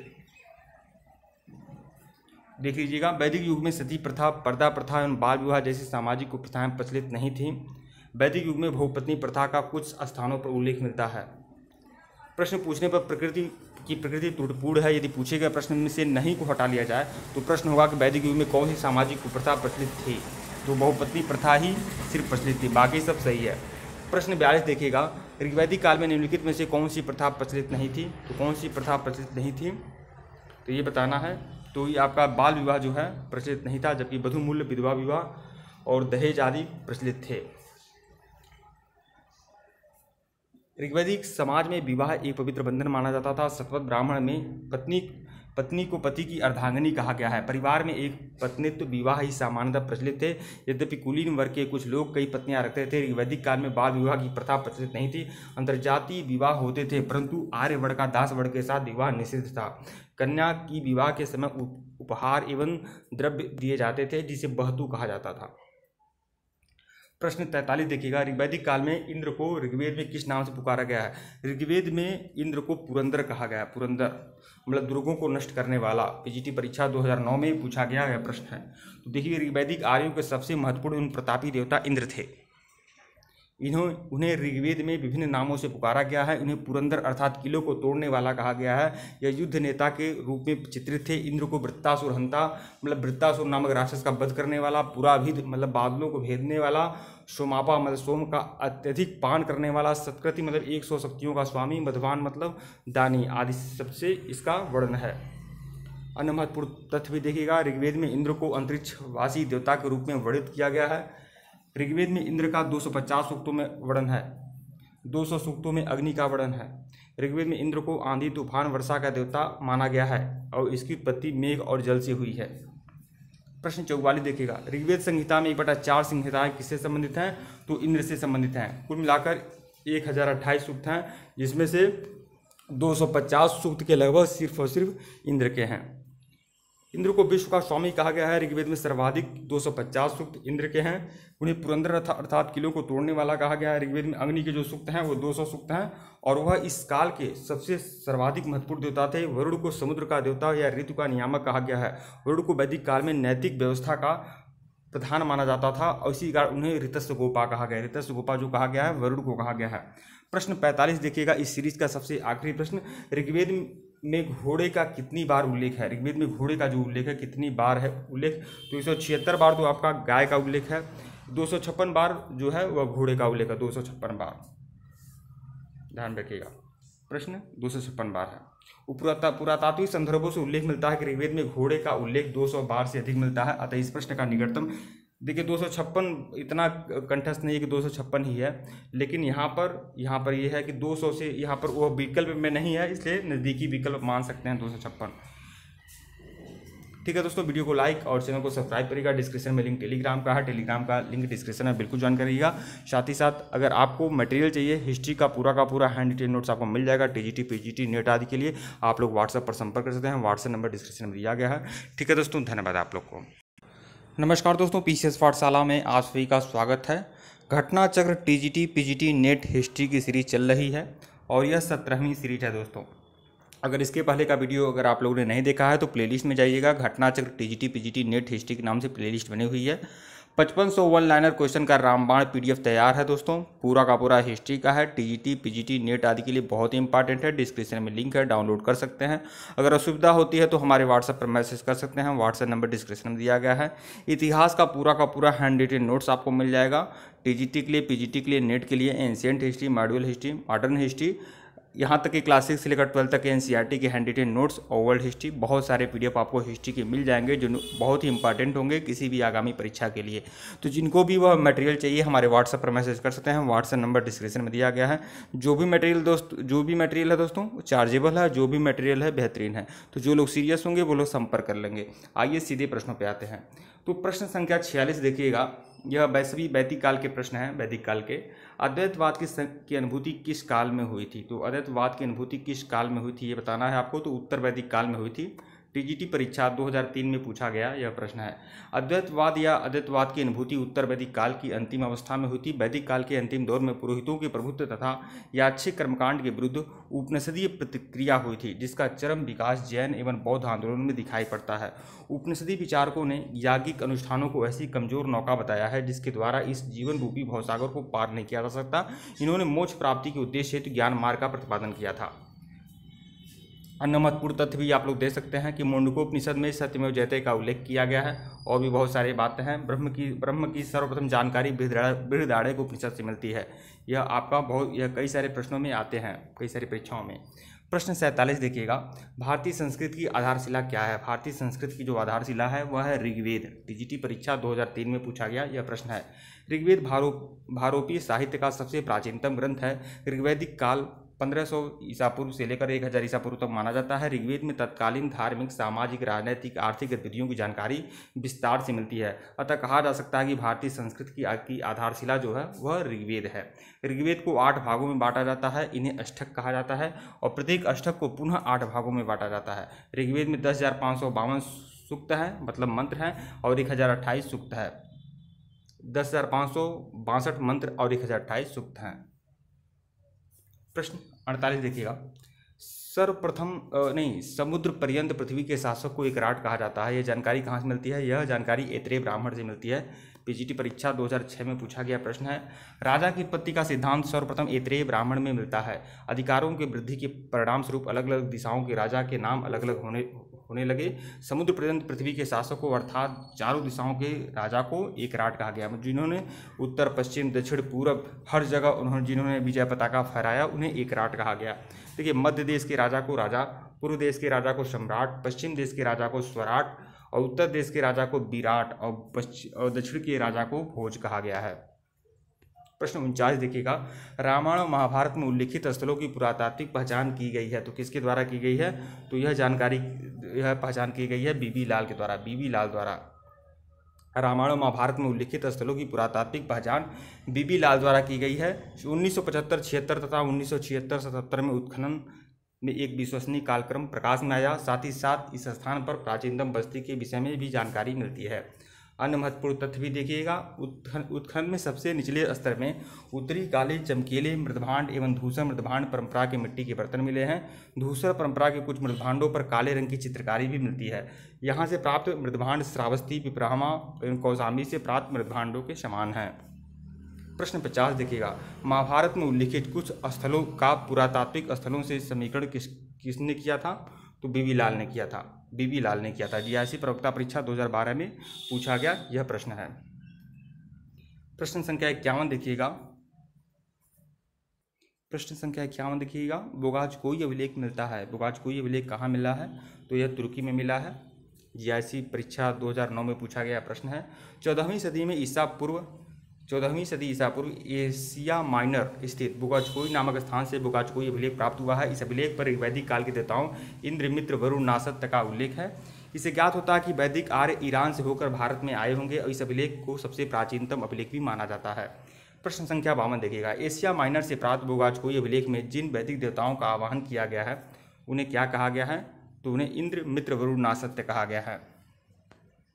एशिया माइनर स्थित बोगाजकोई से 14वीं सदी ईसा पूर्व के कुछ अभिलेख मिले हैं। इनमें से ऐसे राजाओं का उल्लेख आया है जिसके नाम आर्यों जैसे थे, जो संधियों के साक्षी और रक्षा के लिए इंद्र, मित्र, वरुण, नासत्य आदि देवताओं का आवाहन करते थे। प्रश्न 53 देखिएगा, ऋग्वैदिक देवताओं का उल्लेख मिलता है। ऋग्वैदिक देवताओं का उल्लेख किसमें मिलता है? तो बोगाजकोई अभिलेख में मिलता है। प्रश्न 54 देखिएगा, ऋग्वैदिक काल में अश्वत्थ वृक्ष किसे कहा जाता था? अश्वत्थ वृक्ष किसे कहा जाता था ऋग्वैदिक काल में? तो पीपल के वृक्ष को अश्वत्थ वृक्ष कहा जाता था। अश्वत्थ ऋग्वैदिक काल में अश्वत्थ वृक्ष पीपल को कहा जाता था। पीपल को संस्कृत में अश्वत्थ कहा गया है। भारतीय संस्कृत में पीपल देव वृक्ष है। इसके सात्विक प्रभाव से अंतः चेतना पुलकित और प्रफुल्लित होती है। अन्य महत्वपूर्ण तथ्य भी देखिएगा, स्कंद पुराण में वर्णित है कि अश्वत्थ के मूल में विष्णु, तने में केशव, शाखाओं में नारायण और पत्तों में श्रीहरि एवं फलों में सभी देवताओं के साथ अच्युत सदैव निवास करते हैं। भगवान विष्णु का जीवंत एवं पूर्णतः मूर्तिमान स्वरूप है पीपल। प्रश्न 55 देखिएगा, अयोध्या का सर्वप्रथम उल्लेख कहाँ मिलता है? अयोध्या का उल्लेख अथर्ववेद में मिलता है। देखिए, अंग और अयोध्या दोनों का उल्लेख मिलता है अथर्ववेद में। अयोध्या का सर्वप्रथम उल्लेख अथर्ववेद में मिलता है। अयोध्या को अथर्ववेद में ईश्वर का नगर बताया गया है। इसकी संपन्नता की तुलना स्वर्ग से की गई है। प्रोफेसर ब्रजवासी लाल के अनुसार अयोध्या शब्द का उल्लेख अथर्ववेद के अलावा तैतरीय आर्यक में भी मिलता है। देखिए, अथर्ववेद में भी मिलता है और तैतरीय आर्यक में भी मिलता है। उनका कहना है कि विस्तृत अध्ययन से इसका समीकरण मनुष्य के शरीर से किया जा सकता है। अथर्ववेद में 20 भाग हैं। अथर्ववेद के कुल कितने भाग हैं? 20 भाग हैं। यजुर्वेद के कितने भाग हैं? यजुर्वेद के 40 भाग हैं। तो ये चीज़ ध्यान में रखिएगा। अथर्ववेद में कुल कितने मंत्र हैं? तो 5987 मंत्र हैं और 730 सूक्त हैं। अथर्ववेद के मंत्रों से जो पुरोहित यज्ञ संपादित करता है उसे ब्रह्मा कहा गया है। प्रश्न 56 देखिएगा, किस वैदिक कालीन विचारक ने वेदों की महिमा का खंडन किया है? तो कौत्स जो है, कौत्स ऋषि थे एक, इन्होंने वेदों की महिमा का खंडन किया है। कौत्स बीजीटी परीक्षा 2009 में पूछा गया यह प्रश्न है। उत्तर वैदिक कालीन विचारक कौत्स ने वेदों की महिमा का खंडन किया है। इसके अतिरिक्त चारवाक ने भी वेदों की कटु आलोचना की है। चारवाक के अनुसार वेद अप्रमाणिक ग्रंथ हैं, अतः वेदों में वर्णित धर्म का विचार भी भ्रांति मूलक है। चारवाक के अनुसार धर्म मानव के कर्मों का लक्ष्य नहीं है। क्या धर्म है, इसका पूर्ण उल्लेख वेद में मिलता है। ब्राह्मणों ने वेदों की रचना की है। इन्होंने अपने जीवन निर्वाह के लिए धर्म और अधर्म, पाप पुण्य का भेद उपस्थित कर लोगों को ठगना चाहा है। तो यह सब बातें चारवाक की हैं। अन्य महत्वपूर्ण तथ्य भी देखिएगा, पूर्ण कश्यप महान अक्रियावादी था। इनका मत था कि कर्मों का कोई महत्व नहीं होता है। पूर्ण अक्रियावादी कौन थे? पूर्ण कश्यप। मखलीपुत्र गोसाल ने आजीवक संप्रदाय की स्थापना की थी। यह घोर अक्रियावादी और नियतिवादी थे। अजित केस काम्बलिन महान भौतिकवादी थे। इनका चिंतन लोकायत एवं चारवाक परंपरा की पुष्टि करता है। प्रश्न 57 देखिएगा, ऋग्वेद के नवम मंडल में सभी सूक्त निम्नलिखित में से किस देवता के हैं? तो नवम मंडल जो है ऋग्वेद का, वह देवता सोम को समर्पित है। देवता सोम को समर्पित है नवम मंडल। विकल्प सी जो है वह आपका सही है। ऋग्वेद के नवम मंडल के सभी सूक्त सोम से संबंधित हैं। सोम आर्यों की प्रिय पेय है, जिसे बाद में देवता की संज्ञा दे दी गई और यह आर्यों के आनंद और प्रफुल्लता का देवता बन गया। ऋग्वेद में इसकी उत्पत्ति सूर्य और विद्युत से मानी जाती है। सोम वनस्पतियों का अधिपति माना जाता है। अन्य महत्वपूर्ण तथ्य भी देखिएगा, ऋग्वेद में कुल 10 मंडल हैं और 2 से 7 मंडल जो हैं सबसे प्राचीन है। 2 से 7 मंडल जो हैं सबसे प्राचीन है। इसे वंश मंडल भी कहा जाता है। देखिए दूसरे मंडल के जो रचयिता थे गृहसमत, फिर तीसरे के विश्वामित्र, फिर वामदेव, अत्रि भारद्वाज, वशिष्ठ। इस तरह से क्रम से आप लगा सकते हैं। आठवां मंडल जो है कण्व ऋषि की कुल से संबंधित है। नवां मंडल जो है सोम देवता से संबंधित है। प्रथम और 10वां मंडल विभिन्न ऋषियों के सूक्तों का संकलन है। प्रश्न 58 देखिएगा, ऋग्वेद का नवां मंडल किससे संबंधित है? तो वह संबंधित है सोम से। प्रश्न 59, ऋग्वेद के तृतीय मंडल किससे संबंधित हैं? तो विश्वामित्र से संबंधित हैं। विश्वामित्र ऋषि ने तृतीय मंडल की रचना की थी। प्रसिद्ध गायत्री मंत्र आपका तृतीय मंडल में ही है ऋग्वेद के। ऋग्वेद का नदी सूक्त किस मंडल से संबंधित है? तो ऋग्वेद का जो नदी सूक्त है वह 10वां मंडल से संबंधित है। दसम मंडल से नदी सूक्त संबंधित है। ऋग्वेद के 10 मंडल 1028 सूक्त, 1017 सूक्त जो हैं साकल में। देखिए इसको भी ऋग्वेद को भी कई भागों में बांटा गया है। देखिए ऋग्वेद में 1028 सूक्त हैं, जिसमें 1017 सूक्त जो हैं साकल में हैं, 11 सूक्त जो हैं वात्खिल्य में हैं, और ऋग्वेद के 2 से 7 तक के मंडल बहुत प्राचीन हैं, इन्हें वंश मंडल कहते हैं। ऋग्वेद के 10वें मंडल में 75वें सूक्त की रचना ही नदियों की स्तुति के लिए की गई है। 9 मंत्रों के इस सूक्त में गंगा, यमुना, सरस्वती, पंजाब और प्रमुख नदियों में आदि हैं। तो कुल मिलाकर 19 नदियों के नाम हैं इसमें। ठीक है दोस्तों, वीडियो को लाइक और चैनल को सब्सक्राइब करेगा। डिस्क्रिप्शन में लिंक टेलीग्राम का है, टेलीग्राम को बिल्कुल ज्वाइन करेगा। और इसके पहले का वीडियो नहीं देखे हैं तो प्लेलिस्ट में जाइएगा, घटना चक्र टीजीटी पीजीटी नेट हिस्ट्री के नाम से प्लेलिस्ट बनी हुई है। धन्यवाद आप लोग को। नमस्कार दोस्तों, पीसीएस पाठशाला में आप सभी का स्वागत है। घटना चक्र टीजीटी पीजीटी नेट हिस्ट्री की सीरीज 18वीं सीरीज है दोस्तों। अगर इसके पहले का वीडियो अगर आप लोगों ने नहीं देखा है तो प्लेलिस्ट में जाइएगा, घटना चक्र टीजीटी पीजीटी नेट हिस्ट्री के नाम से प्लेलिस्ट बनी हुई है। एक बात और कहना चाहूँगा आप सभी लोगों से, बहुत सारे लोगों की शिकायत है कि वीडियो छोटा है, वीडियो 10 मिनट का है, 12 मिनट का है, वीडियो कम से कम 1 घंटे का बनाया करिए। तो देखिए दोस्तों, कुछ दिक्कतें होती है जिसकी वजह से छोटा छोटा वीडियो बनाना पड़ता है। लेकिन एक बात मैं आप लोग को बता दूँ, अब पीसीएस पाठशाला का प्रयास यह रहेगा कि जैसे ही आपका एक टॉपिक आपका कंप्लीट हो जा रहा है, जैसे आपका जो पाषाण काल है, पाषाण काल पर मैं एक वीडियो बनाया हूं जो लगभग 1.5 घंटे के लगभग है। ऐसे ही सिंधु घाटी सभ्यता का, वैदिक काल का, जैसे ही एक टॉपिक कंप्लीट हो जाएगा तो उसकी एक कंबाइंड वीडियो आप लोग को मिल जाएगा, एक मास्टर वीडियो मिल जाएगा। तो घटना चक्र master video TGT PGT net के नाम से, घटना चक्र टीजीटी पीजीटी नेट हिस्ट्री के नाम से मास्टर वीडियो का एक अलग प्लेलिस्ट बना दूंगा जो टॉपिक टू टॉपिक रहेगा, और उसमें 1.5-2 घंटे का वीडियो रहेगा। 1.5-2 घंटे जो भी जितना भी टॉपिक आपका कंप्लीट हो जाएगा। तो लेकिन यह जो 10-10 मिनट की सीरीज है यह आपका चलते रहने दीजिएगा। इसमें आपका 15 क्वेश्चन ही रहेंगे, और जो अलग टॉपिक टू टॉपिक प्लेलिस्ट होगी वो आपका एक अलग प्लेलिस्ट बना दूंगा, जिसमें आपका जैसे पाषाण काल का, जैसे ही पाषाण काल खत्म हो गया उसकी एक जो 1.5 घंटे का वीडियो है वो आ जाएगा। फिर सिंधु घाटी सभ्यता, फिर वैदिक काल, उसी तरह से मैं पूरा का पूरा घटना चक्र मैं टॉपिक टू टॉपिक कंप्लीट करा दूंगा, और उसकी एक अलग प्लेलिस्ट बना दूंगा। जिनको 1 घंटा 1.5 घंटा देखना है वह उस प्लेलिस्ट में चले जाएंगे, और जिनको 10-15 क्वेश्चन इस तरह देखने हैं वो अलग इस प्लेलिस्ट में चले जाएंगे। अब आपकी अपनी इच्छा है, लेकिन पूरा का पूरा घटना चक्र टीजीटी पीजीटी नेट का कंप्लीट करा दूंगा, जो आप लोग के लिए बहुत ही मस्ट इंपॉर्टेंट होगा। आइए सीधे प्रश्नों पे आते हैं। और 55 ऑनलाइन क्वेश्चन का रामबाण पीडीएफ डिस्क्रिप्शन में है, बिल्कुल डाउनलोड कर सकते हैं। और अगर आपको किसी प्रकार का हैंड रिटेन नोट चाहिए तो आप लोग हमारे व्हाट्सएप पर मैसेज कर सकते हैं। व्हाट्सएप नंबर डिस्क्रिप्शन में दिया गया है। जो भी मटेरियल है दोस्तों चार्जेबल है। आइए सीधे प्रश्नों पे आते हैं। ऋग्वेद के किस मंडल में गायत्री मंत्र लिखा गया है? तो ऋग्वेद के किस मंडल में गायत्री मंत्र है? तो तृतीय मंडल में है। जीआईसी सहायक अध्यापक परीक्षा में यह प्रश्न पूछा गया है। तो देखिए, ऋग्वेद सर्वाधिक प्राचीन वेद है। गायत्री मंत्र ऋग्वेद में उल्लिखित है। इसके रचनाकार जो है विश्वामित्र हैं, और यह सूर्य देवता को समर्पित है। यह मंत्र ऋग्वेद के तृतीय मंडल से में वर्णित है। प्रश्न 62 देखिएगा, वैदिक युग की सर्वाधिक प्राचीन संस्था कौन सी है? तो वैदिक युग की जो सर्वाधिक प्राचीन संस्था है वह विद्वत है। विकल्प डी जो है वो सही है आपका। विद्वत भारोपी आर्यों की प्राचीनतम जनसभा है। इस सभा में पुरुषों के साथ महिलाएं भी सक्रिय रूप से भाग लेती थीं।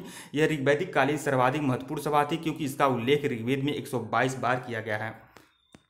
मतलब विद्वत का उल्लेख 122 बार किया गया है। गाय का जो उल्लेख है 176 बार किया गया है। घोड़े का उल्लेख 200 से भी अधिक बार किया गया है। तो यह चीज़ ध्यान रखिएगा। सभा देखिए, ऋग्वेद में इसका उल्लेख 8 बार किया गया है, सभा का उल्लेख 8 बार किया गया है, और समिति का उल्लेख 9 बार किया गया है। यह सब सारा टॉपिक जो है ये सब पढ़ भी लीजिएगा आप लोग। जैसे आपका समिति के जो अध्यक्ष होते थे उन्हें ईशान कहा जाता था। समिति के जो अध्यक्ष होते थे उनको ईशान कहा जाता था। शायद इसमें नहीं लिखा है, आप लोग ध्यान रखिएगा, ईशान कहा जाता था। और यह आधुनिक लोकसभा की भांति होती थी। गढ़ का उल्लेख 46 बार किया गया है दोस्तों। और ऋग्वेद के समय यह संभवतः एक जनसभा थी जिसमें कुलीन लोग ही शामिल होते थे, और इसके मुखिया को गणपति कहा जाता था। यह ऋग्वेद में इसका उल्लेख 46 बार है। परिषद, यह एक जनजातीय सैन्य सभा थी। प्रश्न 63 देखिएगा, निम्नलिखित में से कौन वैदिक आर्यों की सर्वाधिक प्राचीन संस्था थी? तो सर्वाधिक प्राचीन संस्था जो है ऋग्वैदिक आर्यों की वह है विद्वत। विकल्प सी जो है आपका सही है। जीआईसी पीजीटी परीक्षा में यह प्रश्न पूछ चुका है। प्रश्न 64 देखिएगा, निम्नलिखित में से किस संस्था में स्त्रियों के भाग लेने के उल्लेख प्राप्त होते हैं? तो विद्वत में महिलाएं भी भाग लेती थी, विद्वत में महिलाएं भी भाग लेती थी, जो सबसे प्राचीन संस्था थी वैदिक काल की। प्रश्न 65 देखिएगा, उत्तर वैदिक युग में उत्तरी बिहार के आर्यीकरण का श्रेय किसे जाता है? उत्तरी बिहार का आर्यीकरण किसने किया था, यह किसे जाता है? तो विदेह माधव को, विदेह माधव को, ये एक ऋषि थे, इनको जाता है विदेह माधव। शतपथ ब्राह्मण में विदेह माधव की कथा का वर्णन भी है।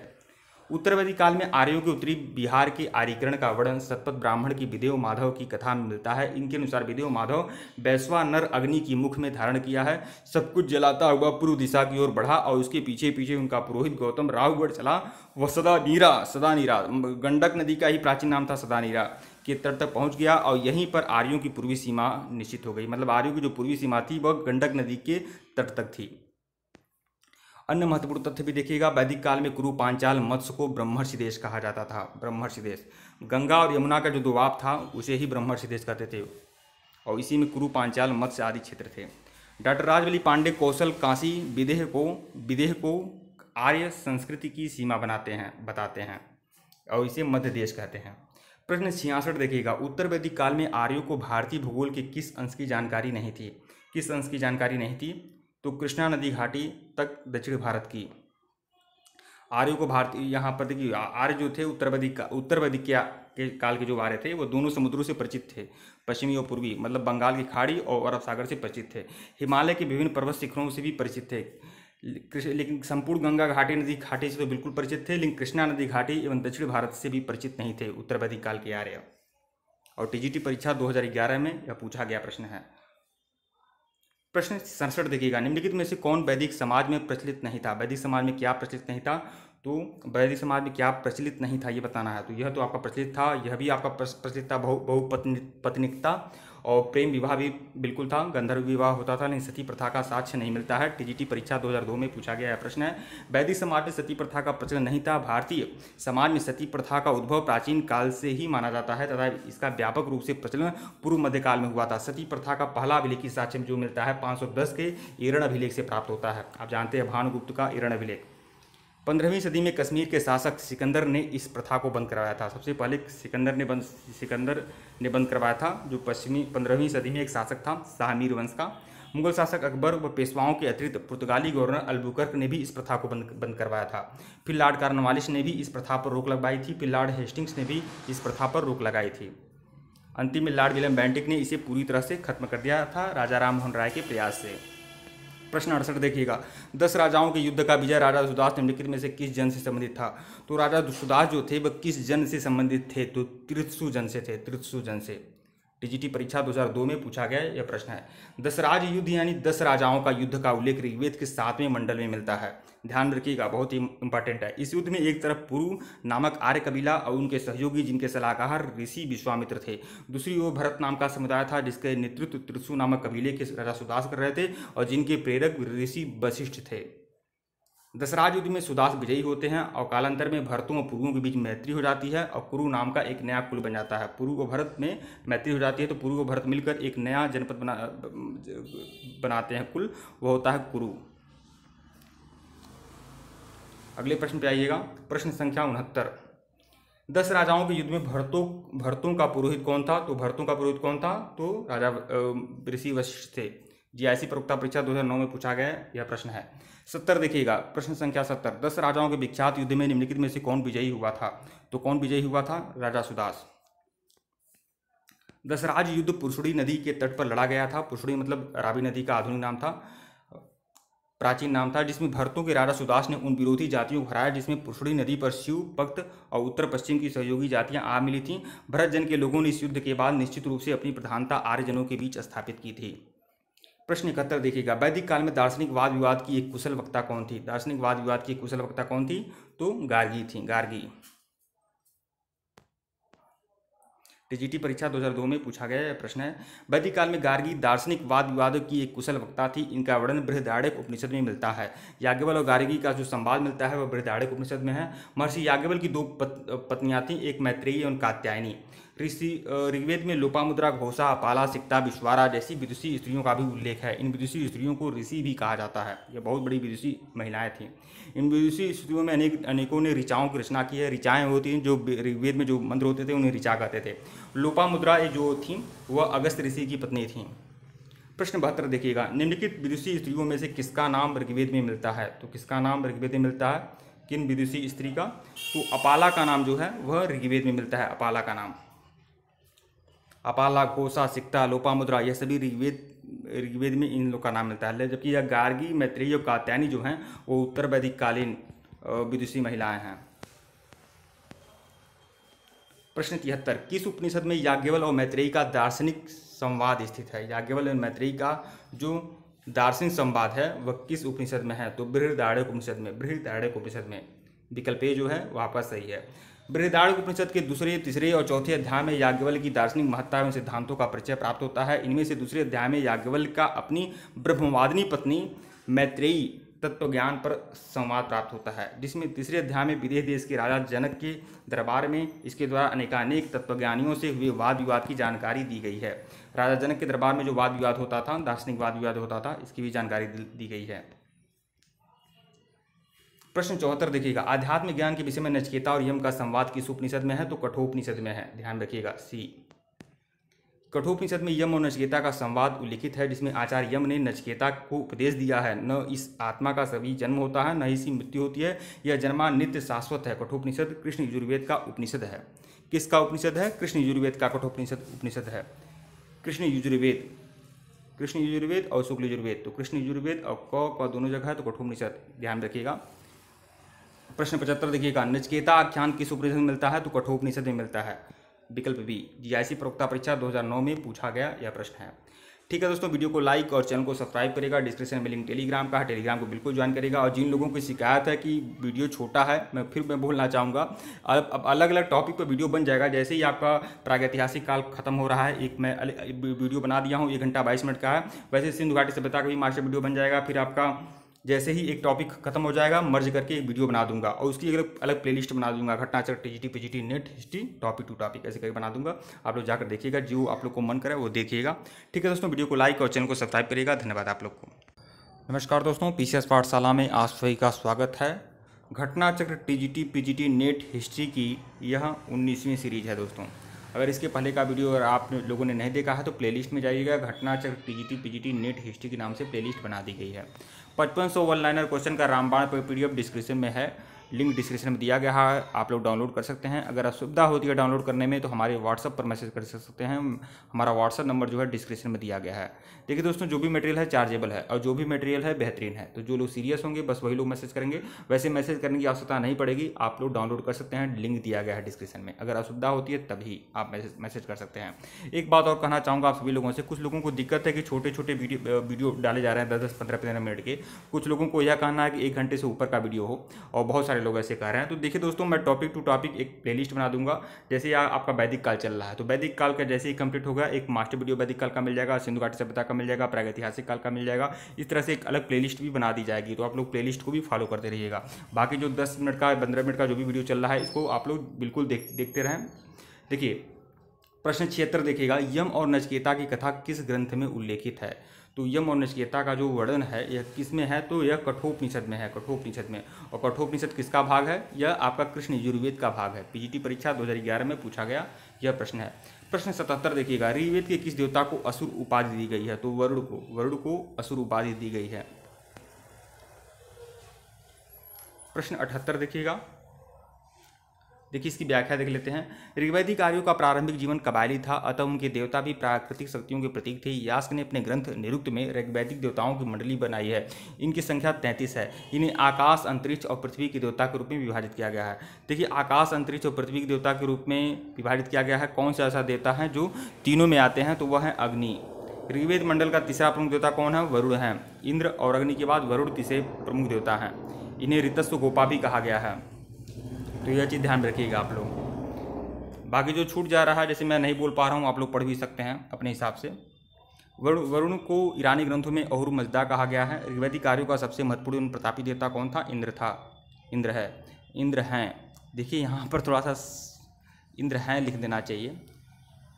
ऋग्वेद का पहला मंत्र ही अग्नि की स्तुति से प्रारंभ होता है। प्रश्न 78 देखिएगा, वैदिक काल में किसको जल देवता माना जाता है? तो जल देवता किन्हें माना जाता है? तो वरुण को जो है जल देवता माना जाता है। प्रश्न 79 देखिएगा, वैदिक नदी कुबा का स्थान निर्धारित होता है। कुबा का स्थान कहाँ से निर्धारित होता है? अफगानिस्तान में। ऋग्वेद में उल्लिखित कुबा मतलब काबुल, कुरुमु मतलब कुर्रम, गोमती गोमल एवं सुवाल स्वास्थ्य नदियाँ अफगानिस्तान में बहती हैं। इन नदियों के उल्लेख में स्पष्ट होता है कि आर्यों का अफगानिस्तान के साथ गहन संबंध था। ये सभी प्राचीन नाम हैं। काबुल नदी का प्राचीन नाम जो है कुबा है, कुर्रम नदी का प्राचीन नाम जो है कुरुमु है, गोमल नदी का प्राचीन नाम क्या है? गोमती है, स्वात नदी का प्राचीन नाम क्या है? स्वात है। प्रश्न 80 देखिएगा, सतलज नदी का प्राचीन नाम क्या है? तो सुत्रदी। जीआईसी प्रवक्ता परीक्षा 2017 में पूछा गया यह प्रश्न है।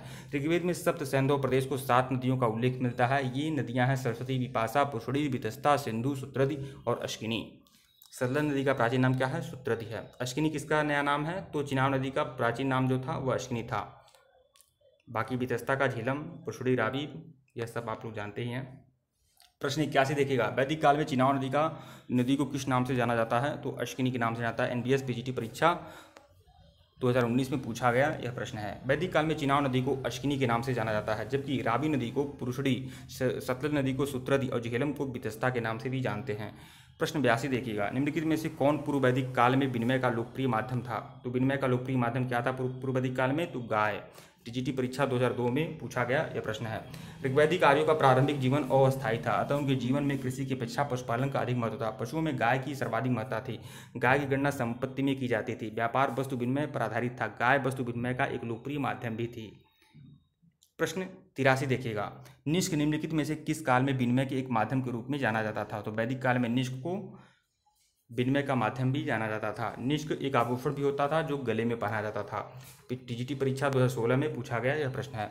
ऋग्वैदिक काल में निष्क गले में पहना जाने वाला एक प्रकार का हार भी था और इसे विनिमय का माध्यम के रूप में भी स्वीकार किया जाता था। प्रश्न 84 देखिएगा, वैदिक यज्ञ परंपरा में होता का संबंध किससे है? होता का संबंध किससे है? ऋग्वेद के जो पुरोहित होते थे उन्हें होता कहते थे। यजुर्वेद के जो पुरोहित होते थे अध्वर्यु कहा जाता था। सामवेद के पुरोहित को उद्गाता कहा जाता था और अथर्ववेद के पुरोहित को ब्रह्मा कहा जाता था। टीजीटी परीक्षा 2002 में पूछा गया यह प्रश्न है। प्रश्न 85 देखिएगा, प्रश्न 85, वात्खिल्य का संबंध किस वेद से है? वात्खिल्य का संबंध किस वेद से है? तो ऋग्वेद से है। वात्खिल्य का संबंध ऋग्वेद से है। देखिए साकल जो है, साकल, वात्खिल्य, वास्कल, यह 3 भाग में ऋग्वेद बटा हुआ है। और यह जो ये ऊपर का जो व्याख्या है इसके माध्यम से आप लोग थोड़ा सा आराम से पढ़ भी सकते हैं पहुँच करके। देखिए साकल को 1028 सूक्त हैं, कुल मिलाकर 1028 सूक्त हैं ऋग्वेद में। 1017 सूक्त जो है साकल में है, 11 जो सूक्त हैं वात्खिल्य में है और वास्कल में जो है 56 सूक्त हैं। प्रश्न 86 देखिएगा, 4 वर्णों का उल्लेख प्रथम बार किसमें मिलता है? 4 वर्णों का उल्लेख ऋग्वेद पहली बार किसमें मिलता है? तो ऋग्वेद के 10वें मंडल में। ऋग्वेद के 10वें मंडल में वर्णित पुरुष सूक्त में 4 वर्णों की उत्पत्ति का वर्णन मिलता है। 4 वर्णों की उत्पत्ति का वर्णन मिलता है, जिसमें कहा गया है कि ब्राह्मण विराट पुरुष के मुख से, क्षत्रिय उनकी भुजाओं से, वैश्य उनकी जांघों से और शूद्र उनके पैरों से उत्पन्न हुआ है। नियोग प्रथा से उत्पन्न संतान को क्षत्रज कहा जाता था और जो कन्याएं जीवन भर कुमारी रहती थी उन्हें अमाजू कहा जाता था। प्रश्न 87 देखिएगा, पुरुष सूक्त भाग है। पुरुष सूक्त किसका भाग है? तो ऋग्वेद का 10वां मंडल जो है वहीं पुरुष सूक्त है, तो यह ऋग्वेद का भाग है। जीआईसी प्रवक्ता परीक्षा 2015 में पूछा गया यह प्रश्न है। प्रश्न 88 देखिएगा, 4 वर्णों का संबंध ऋग्वेद के किस मंडल में है? तो 4 वर्णों का उल्लेख ऋग्वेद के किस मंडल में है? तो 10वें मंडल में है। जीआईसी प्रवक्ता परीक्षा 2009 में पूछा गया यह प्रश्न है। प्रश्न 89 देखिएगा, वर्ण व्यवस्था का सर्वप्रथम उल्लेख कहाँ मिलता है? वर्ण व्यवस्था का उल्लेख कहाँ मिलता है? तो ऋग्वेद में मिलता है, ऋग्वेद के 10वें मंडल में। पीजीटी परीक्षा 2013 में पूछा गया यह प्रश्न है। प्रश्न 90 देखिएगा, ऋग्वेद के किस मंडल में चातुर्वर्ण की अवधारणा प्राप्त होती है? तो ऋग्वेद के 10वें मंडल में। और भी प्रश्न देख लेते हैं, 4-5 प्रश्न और देखते हैं। सबसे पहले 4 आश्रमों का वर्णन आया, यह उपनिषद है। तो चारों आश्रमों का वर्णन किसमें आया है? जाबालो उपनिषद में। ठीक है, 3 आश्रम का जो वर्णन आया है छांदोग्य उपनिषद में आया है। 4 आश्रमों का वर्णन जो आया है जाबालो उपनिषद में आया है। टीजीटी परीक्षा 2013 में पूछा गया यह प्रश्न है। प्रश्न 92 देखिएगा, किस उपनिषद में 4 आश्रमों का उल्लेख है?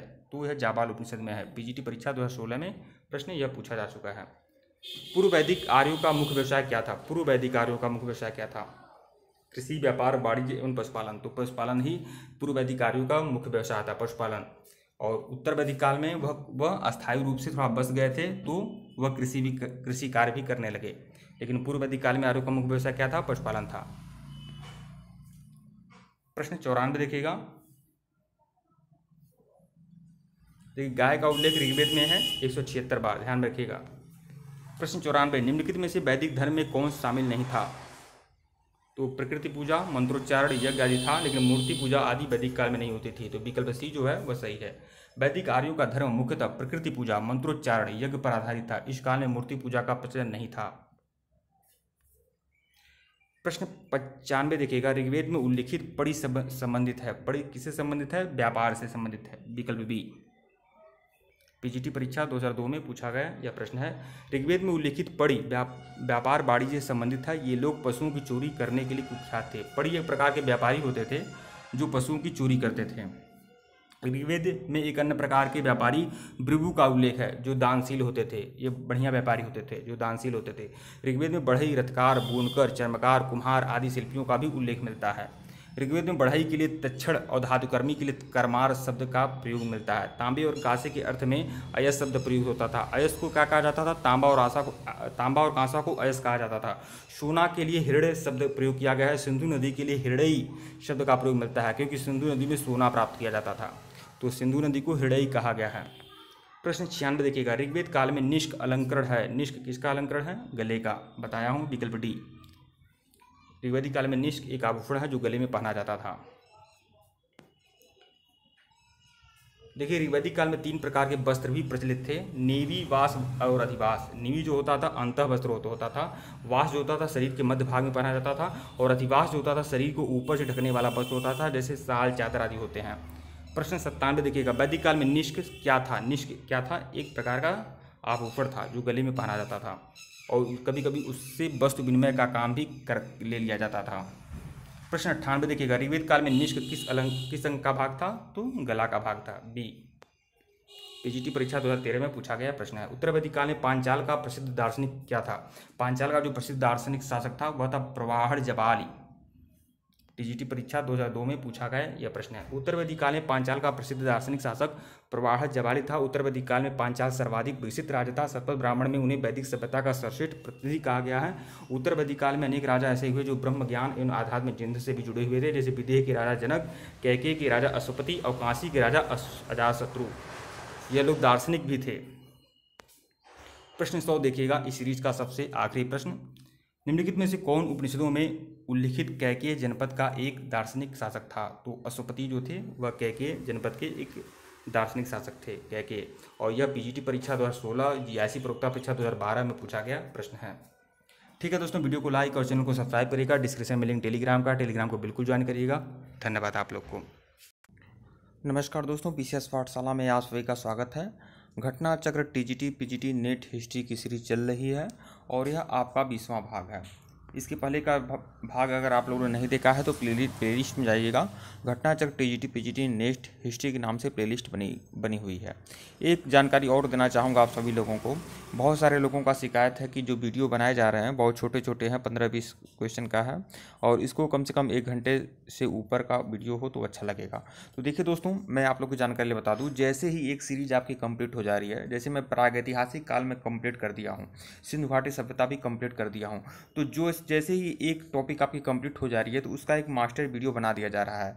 तो आप लोग घटना चक्र TGT PGT NET history master video के नाम से प्लेलिस्ट बनी हुई है जो 1.5 घंटे 2 घंटे तक का है। तो जैसे ही एक टॉपिक आपका कंप्लीट हो जा रहा है, एक मास्टर वीडियो भी बनाया जा रहा है, तो आप अपनी सुलभता की दृष्टि से अगर ये छोटा वीडियो देखना चाहते हैं तो ये भी देख सकते हैं। इसकी भी प्लेलिस्ट बनी हुई है जो 15 क्वेश्चन की है, क्योंकि कुछ असुविधा की वजह से छोटा छोटा वीडियो बनाना पड़ता है। तो घटना चक्र टीजीटी पीजीटी नेट हिस्ट्री के नाम से प्लेलिस्ट है, आप उसको भी देख सकते हैं। और घटना चक्र TGT PGT NET history master video के नाम से भी प्लेलिस्ट है जो टॉपिक टू टॉपिक है, तो आप उसको भी देख सकते हैं। एक और सूचना देनी है कि 5500 वन लाइनर क्वेश्चन का रामबाण पीडीएफ तैयार है, डिस्क्रिप्शन में लिंक है, आप लोग डाउनलोड कर सकते हैं। घटना चक्र वह टीजीटी पीजीटी नेट और हिस्ट्री आदि की सीरीज है, तो आप लोग डाउनलोड कर सकते हैं, डिस्क्रिप्शन में लिंक दिया गया है। आइए सीधे प्रश्नों पे आते हैं। प्रश्न 101 देखिएगा। गायत्री मंत्र संबोधित है, तो गायत्री मंत्र किसको संबोधित है? तो सविता को समर्पित है। यह सूर्य के ही एक रूप है। टीजीटी परीक्षा में यह प्रश्न आया हुआ है 2002 में। ऋग्वेद के तृतीय मंडल में गायत्री मंत्र का उल्लेख है। इसके रचयिता विश्वामित्र हैं। यह सविता मतलब सूर्यदेव को समर्पित है। जब सूर्य चमकने लगता है तो उसे सविता कहते हैं, और जब उदित होते हुए सूर्य को क्या क्या कहते हैं? मित्र कहते हैं। प्रश्न 102 देखिएगा, निम्नलिखित कथन और कारण पर विचार कीजिए और दिए गए कूट से सही उत्तर का चयन करिए। ऋग्वैदिक काल में ग्रामीण सभ्यता थी। कारण क्या है? ऋग्वैदिक काल में कृषि एवं पशुपालन मुख्य व्यवसाय था। तो ए और आर दोनों सही है। आर ए की सही व्याख्या करता है, तो विकल्प ए जो है वो आपका सही है। इसकी व्याख्या देखिए, देख लीजिए। सिंधु घाटी सभ्यता के विपरीत वैदिक सभ्यता मूलतः ग्रामीण थी। आर्यों का आरंभिक जीवन मुख्यतः पशुचारण का था। कृषि उनका गौड़ धंधा था। देखिए, ऋग्वैदिक काल में पशुचारण ही आर्यों का मुख्य व्यवसाय था। बाद में उत्तर वैदिक काल में वह स्थायी रूप से थोड़ा बहुत बसने लगे थे, तो कृषि भी उनका धंधा बन गया, लेकिन शुरुआत में उनका पशुचारण ही उनका मुख्य धंधा था। ऋग्वेद के कुल 10,552 श्लोकों में से 24 में ही कृषि का उल्लेख मिलता है। इसका मतलब कृषि पर जो ज़्यादा जोर नहीं देते थे। ऋग्वेद में जुते हुए खेत को क्षेत्र एवं उपजाऊ भूमि को उर्वरा कहा गया है। खिल्य शब्द का प्रयोग परती एवं ऊसर आदि भूमियों के लिए हुआ है। हल के लिए लागल और बैल के लिए ब्रिक शब्द मिलता है। हल से बनी हुई नालियों को शीता कहा गया है। प्रश्न 103 देखिएगा, प्राचीन भारत में विद्वान ब्राह्मणों को दान में दिए जाने वाले कर मुक्त गांवों को क्या कहा जाता था? तो उन्हें अग्रहार कहा जाता था। अग्रहार, विकल्प बी जो है सही आपका। जीआईसी प्रवक्ता परीक्षा 2009 में पूछा गया यह प्रश्न है। प्राचीन भारत में विद्वान ब्राह्मणों को दान में दिए जाने वाले कर मुक्त गांवों को अग्रहार कहा जाता था। भुक्ति गुप्तोत्तर काल में शासन की एक इकाई थी। प्रश्न 104 देखिएगा, शतपथ ब्राह्मण में विस्तार से वर्णन मिलता है। किसका वर्णन मिलता है शतपथ ब्राह्मण में? तो यज्ञ का, कृषि कर्मकांड का, धार्मिक कर्मकांड का। तो धार्मिक कर्मकांड का वर्णन मिलता है। शतपथ ब्राह्मण में किसका वर्णन मिलता है? तो धार्मिक कर्मकांड का वर्णन मिलता है। पीजीटी परीक्षा 2009 में पूछा गया यह प्रश्न है। तो देखिए, शुक्ल यजुर्वेद का केवल एक ब्राह्मण ग्रंथ है, तैत्रीय ब्राह्मण है। हालांकि यहाँ पर गलत लिखा है। देखिए, शुक्ल यजुर्वेद का तैत्रीय ब्राह्मण है। अगर यजुर्वेद का देखा जाए तो यजुर्वेद के दो ब्राह्मण ग्रंथ हैं, एक तैत्रीय है और एक शतपथ है। तो शुक्ल यजुर्वेद का क्या है? शतपथ है, और कृष्ण यजुर्वेद का जो है वो तैत्रीय है। यह सबसे प्राचीन और सबसे बड़ा ब्राह्मण ग्रंथ है। इसके रचयिता कौन है? महर्षि याज्ञवल्क्य हैं। शतपथ ब्राह्मण में जल प्लावन कथा का वर्णन है, पुनर्जन्म के सिद्धांत का वर्णन है, पूर्वा और उर्वशी संवाद का वर्णन है, राम कथा एवं अश्विनी कुमार द्वारा च्यवन ऋषि को यौन दान का वर्णन है। यहीं पर शतपथ ब्राह्मण में पत्नी को अर्धांगिनी भी कहा गया, इसका भी वर्णन है। यजुर्वेद की दो शाखाएं हैं, शुक्ल यजुर्वेद और कृष्ण यजुर्वेद। शुक्ल यजुर्वेद को वाजस्नेयी संहिता भी कहते हैं। प्रश्न 105 देखिएगा, शतपथ ब्राह्मण किस वेद से संबंधित है? तो यह आपका यजुर्वेद से संबंधित है। पीजीटी परीक्षा 2003 में 13 में पूछा गया यह प्रश्न है। शतपथ ब्राह्मण यजुर्वेद का ही ब्राह्मण है। प्राचीन इतिहास का साधन के रूप में वैदिक साहित्य में ऋग्वेद के बाद शतपथ ब्राह्मण का स्थान आता है। कर्मकांडों के अतिरिक्त इसमें सामाजिक विषयों का वर्णन है। पुरुष मेध का उल्लेख शतपथ ब्राह्मण में ही हुआ है। शतपथ ब्राह्मण का संबंध किस वेद से है? शतपथ ब्राह्मण का संबंध जो है आपका वह है यजुर्वेद से है। जीआईसी परीक्षा 2009 में पूछा गया यह प्रश्न है। प्रश्न 107 देखिएगा, शतपथ ब्राह्मण का संबंध किससे है? शतपथ ब्राह्मण का संबंध जो है आपका यजुर्वेद से है। यह भी इस तरह की परीक्षा में पूछा गया है। जीआईसी प्रवक्ता परीक्षा एवं जीआईसी परीक्षा 2012 में पूछा गया यह प्रश्न है। प्रश्न 108 देखिएगा, कौसुतकी ब्राह्मण निम्नलिखित में से किस संहिता का ब्राह्मण है? तो ऋग्वेद का ब्राह्मण ग्रंथ है कौसुतकी। ब्राह्मण ग्रंथ यज्ञों और अनुष्ठानों के विधि विधानों के संबंध में जानकारी प्रदान करते हैं। कौसुतकी ब्राह्मण एवं ऐतरेय ब्राह्मण ऋग्वेद से संबंधित है। इसके अलावा तांड ब्राह्मण, पंचावीस ब्राह्मण, जैमिनी ब्राह्मण और शतपथ ब्राह्मण यजुर्वेद से संबंधित हैं। एवं गोपथ जो है आपका अथर्ववेद से संबंधित है। अथर्ववेद का कोई भी आर्य ग्रंथ नहीं है, तो यह भी ध्यान में रखिएगा। प्रश्न 109 देखिएगा, कौसुतकी ब्राह्मण संबंधित है। कौसुतकी ब्राह्मण किससे संबंधित है? तो वह आपका ऋग्वेद से संबंधित है। कौसुतकी ब्राह्मण विकल्प ए जो है आपका सही है। जीआईसी प्रवक्ता परीक्षा 2011 में पूछा गया यह प्रश्न है। प्रश्न 110 देखिएगा, यज्ञ कर्मकांड का पर्यवेक्षण निम्नलिखित में से किस पुरोहित का काम था? यज्ञ कर्मकांड का पर्यवेक्षण किस पुरोहित का काम था? तो ब्रह्मा का काम था। ब्रह्मा, और ब्रह्म के अथर्ववेद के जो व्याख्याता थे उनको ब्रह्मा भी कहा जाता था। यज्ञ कर्मकांड का पर्यवेक्षण करने वाले पुरोहित को ब्रह्मा कहा जाता था। ऋग्वेद के मंत्रों का उच्चारण करने वाले जो पुरोहित होते थे उन्हें होता कहा जाता था। सामवेद के मंत्रों का गान करने वाले को उद्गाता, और यजुर्वेद के कर्मकांडों को संपन्न करने वाले पुरोहित को अध्वर्यु कहा जाता था। प्रश्न 111 देखिएगा, सभा और समिति को प्रजापति की दो पुत्रियां कहा गया है। तो किसमें कहा गया है? अथर्ववेद में कहा गया है। प्रश्न, इसकी व्याख्या देख लीजिएगा। अथर्ववेद में सभा एवं समिति को प्रजापति की 2 पुत्रियां कहा गया है। अथर्ववेद में परीक्षित को मृत्यु लोक का देवता भी बताया गया है। अथर्वा ऋषि के नाम पर इस वेद का नाम अथर्ववेद पड़ा था। अथर्ववेद में मगध और अंग का उल्लेख सुदूरवर्ती प्रदेश के रूप में भी किया गया है। प्रश्न 112 देखिएगा। वैदिक साहित्य में सभा और समिति को किस देवता की 2 पुत्रियां कहा गया है? तो प्रजापति की। वैदिक साहित्य में सभा और समिति को किस देवता की 2 पुत्रियां कहा गया है? प्रजापति की। पीजीटी परीक्षा 2016 में पूछा गया यह प्रश्न है। प्रश्न 113 देखिएगा। निम्नलिखित में से किसमें सभा और समिति को प्रजापति की 2 पुत्रियां कहा गया है? तो वह कहा गया है अथर्ववेद में। किस वेद में सभा और समिति को प्रजापति की 2 पुत्रियां कहा गया है? अथर्ववेद में कहा गया है। यह प्रश्न कई बार पूछा गया है। देखिए प्रश्न 115 देखिएगा। आर्य शब्द का शाब्दिक अर्थ क्या है? आर्य शब्द का जो शाब्दिक अर्थ होता है वह होता है श्रेष्ठ या कुलीन। आर्य प्राचीन भारत, यूरोपीय एवं प्राचीन ईरानी भाषा बोलने वालों के लिए प्रयुक्त होता था। वैदिक संस्कृति में आर्य शब्द श्रेष्ठ, शिष्ट एवं सज्जन होता था। नैतिक अर्थ में महाकुल, कुलीन शब्द साधु आदि के लिए प्रयुक्त होता था। शारदाचार्य ने अपने ऋग्भाष्य में आर्य शब्द का अर्थ विज्ञ, यज्ञ का अनुष्ठाता, विज्ञ श्रोता, विज्ञान आदरणीय एवं सर्वत्र गंतव्य, उत्तम वर्ष, मनु, कर्मयुक्त एवं कर्मानुष्ठान से श्रेष्ठ आदि बताया है। अतः आर्य संस्कृत भाषा का शब्द है जिसका अर्थ होता है श्रेष्ठ या कुलीन। प्रश्न 116 देखिएगा।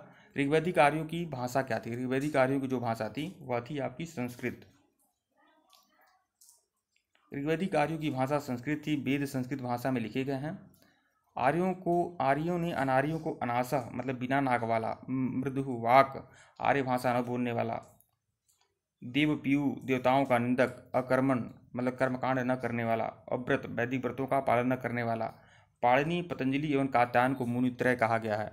जैसे वेदत्रयी कहा गया है, ऋग्वेद, यजुर्वेद, सामवेद को वेदत्रयी कहा गया है, वैसे पाणिनि, पतंजलि एवं कात्यायन को मुनित्रय की संज्ञा भी दी जाती है। तो यह ध्यान रखिएगा आप लोग। प्रश्न 117 देखिएगा। वैदिक शब्द ऋत का आशय क्या है? ऋत का आशय होता है नैतिक नियम। ऋत का अर्थ सत्य या अविनाशी सत्ता। सभी देवताओं का संबंध ऋत से है। वरुण को ऋतस्थ गोपा भी कहा गया है। मरुत आंधी का देवता था। मरुत जो थे वह आंधी के देवता थे। अश्विनी आर्यों के चिकित्सक देवता थे। उन्होंने आर्यों के टूटे पैर जोड़े एवं उनके नावों की मरम्मत की थी। वरुण जगत का नियंता, देवताओं का पोषक, ऋतु का नियामक था। पूषण वनस्पतियों एवं औषधियों के देवता थे। इनके रथ को बकरे आदि खींचा करते थे। यह शूद्रों के देवता भी माने गए हैं पूषण। प्रश्न 118 देखिएगा। महाभारत का मौलिक नाम क्या था? महाभारत का मौलिक नाम क्या था? जय संहिता। जब 8800 श्लोक थे महाभारत में तब उसका नाम जय संहिता था। जब 24,000 श्लोक हुए तो उसका नाम भारत, और जब 1,00,000 श्लोक हो गए तो इसका नाम महाभारत पड़ा। महाभारत का मौलिक नाम जय संहिता है। तब इसमें बढ़कर 8800 श्लोक ही थे। बाद में इस श्लोकों की संख्या 24,000 हो गई, तब इसे भारत कहा गया। अतः इसमें 1,00,000 श्लोक हुए। इसके बाद सतसहस्त्र संहिता कहा गया, महाभारत कहलाने लगा। यह विश्व का सबसे बड़ा महाकाव्य है। इसे संकलन करता कौन है? वेदव्यास, महर्षि वेदव्यास इसके संकलन करता है।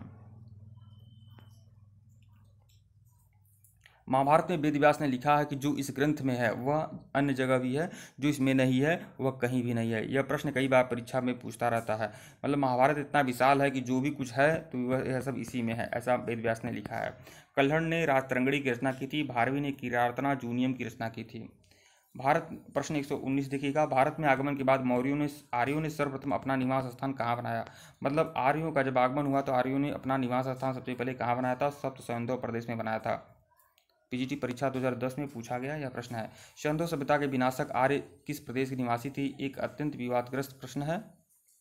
भिन्न विद्वानों ने आर्यों का मूल स्थान विश्व के भिन्न प्रदेशों में निर्धारित करने का प्रयास किया है। भारत में आगमन के बाद आर्यों ने सर्वप्रथम अपना निवास स्थान सप्त सैंधव प्रदेश को बनाया था। प्रश्न 120 देखिएगा। निम्नलिखित में से किस वेद में आहुति संबंधी सूत्र समाहित हैं? आहुति संबंधी सूत्र किसमें समाहित हैं? तो यजुर्वेद में है। यजुर्वेद में है आहुति संबंधी सूत्र। पीजीटी परीक्षा 2016 और जीआरसी प्रवक्ता परीक्षा 2012 में पूछा गया यह प्रश्न है। यजुर्वेद एक कर्मकांडी वेद है। इसमें ही आहुति संबंधी सूत्र समाहित हैं। विभिन्न यज्ञों से संबंधित अनुष्ठान विधियों का उल्लेख है। यह वेद गद्य एवं पद दोनों में रचित है। यजुर्वेद के कर्मकांड को संपन्न करने वाले पुरोहित को अध्वर्यु कहा जाता था। तो यह चीज़ ध्यान रखिएगा दोस्तों।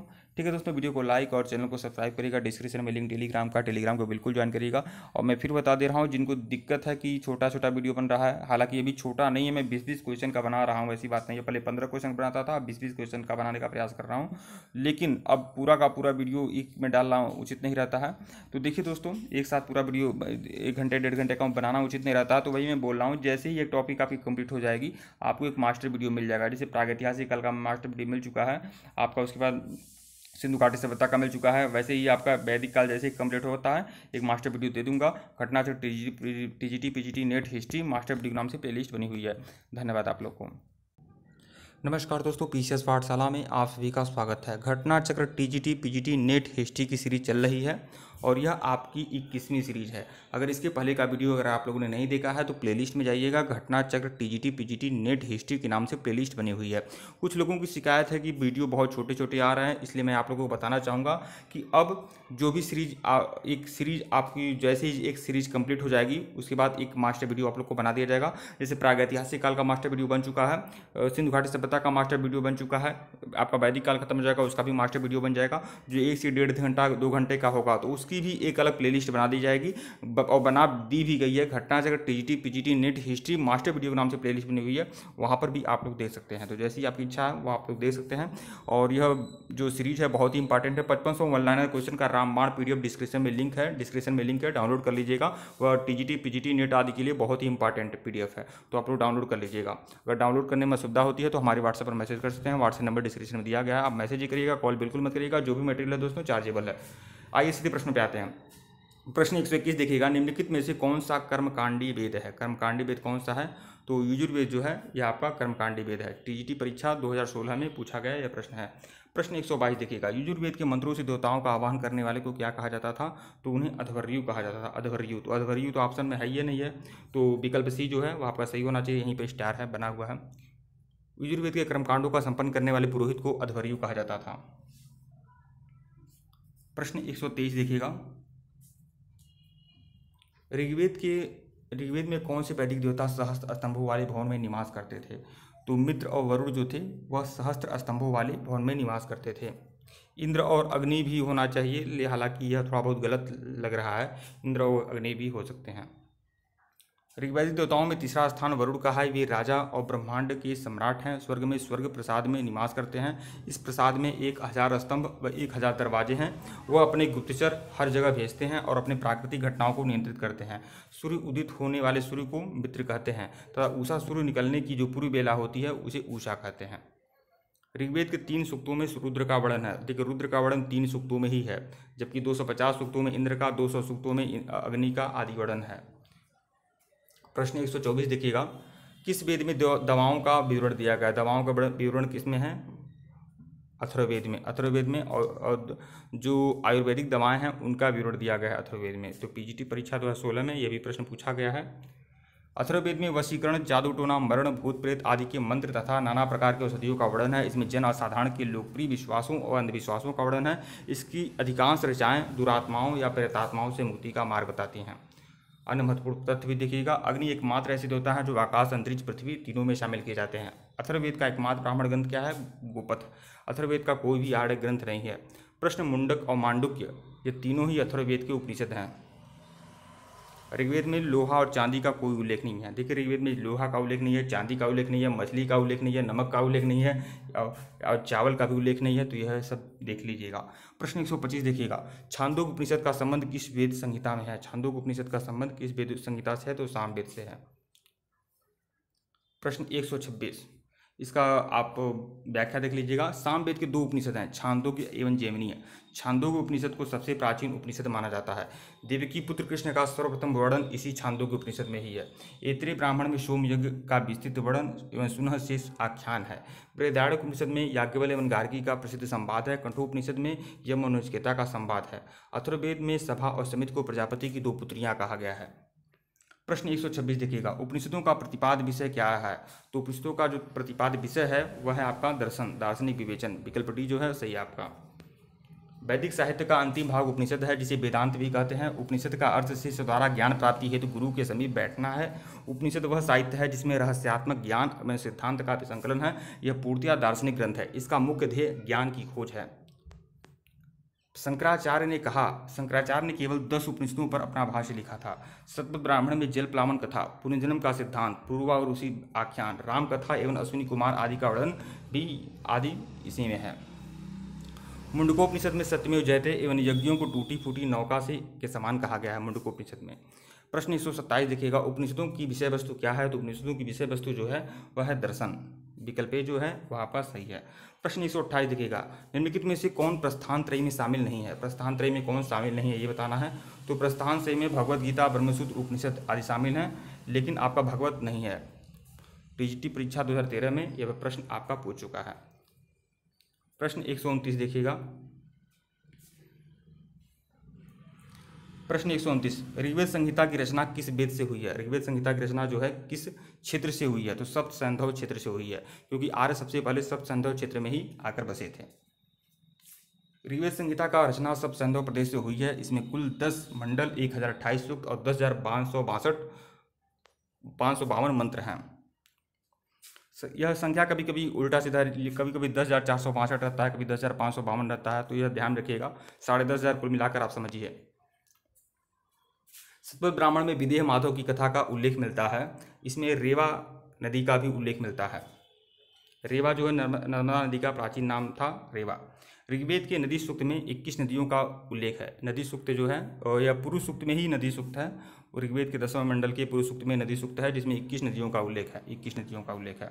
सिंधु नदी का वर्णन सबसे ज़्यादा बार हुआ है। किस नदी का वर्णन सबसे ज़्यादा बार हुआ है? सिंधु नदी का वर्णन सबसे ज़्यादा बार हुआ है। गंगा नदी का उल्लेख सिर्फ आपका 1 बार हुआ है, और यमुना नदी का 3 बार हुआ है, यह भी ध्यान में रखिएगा।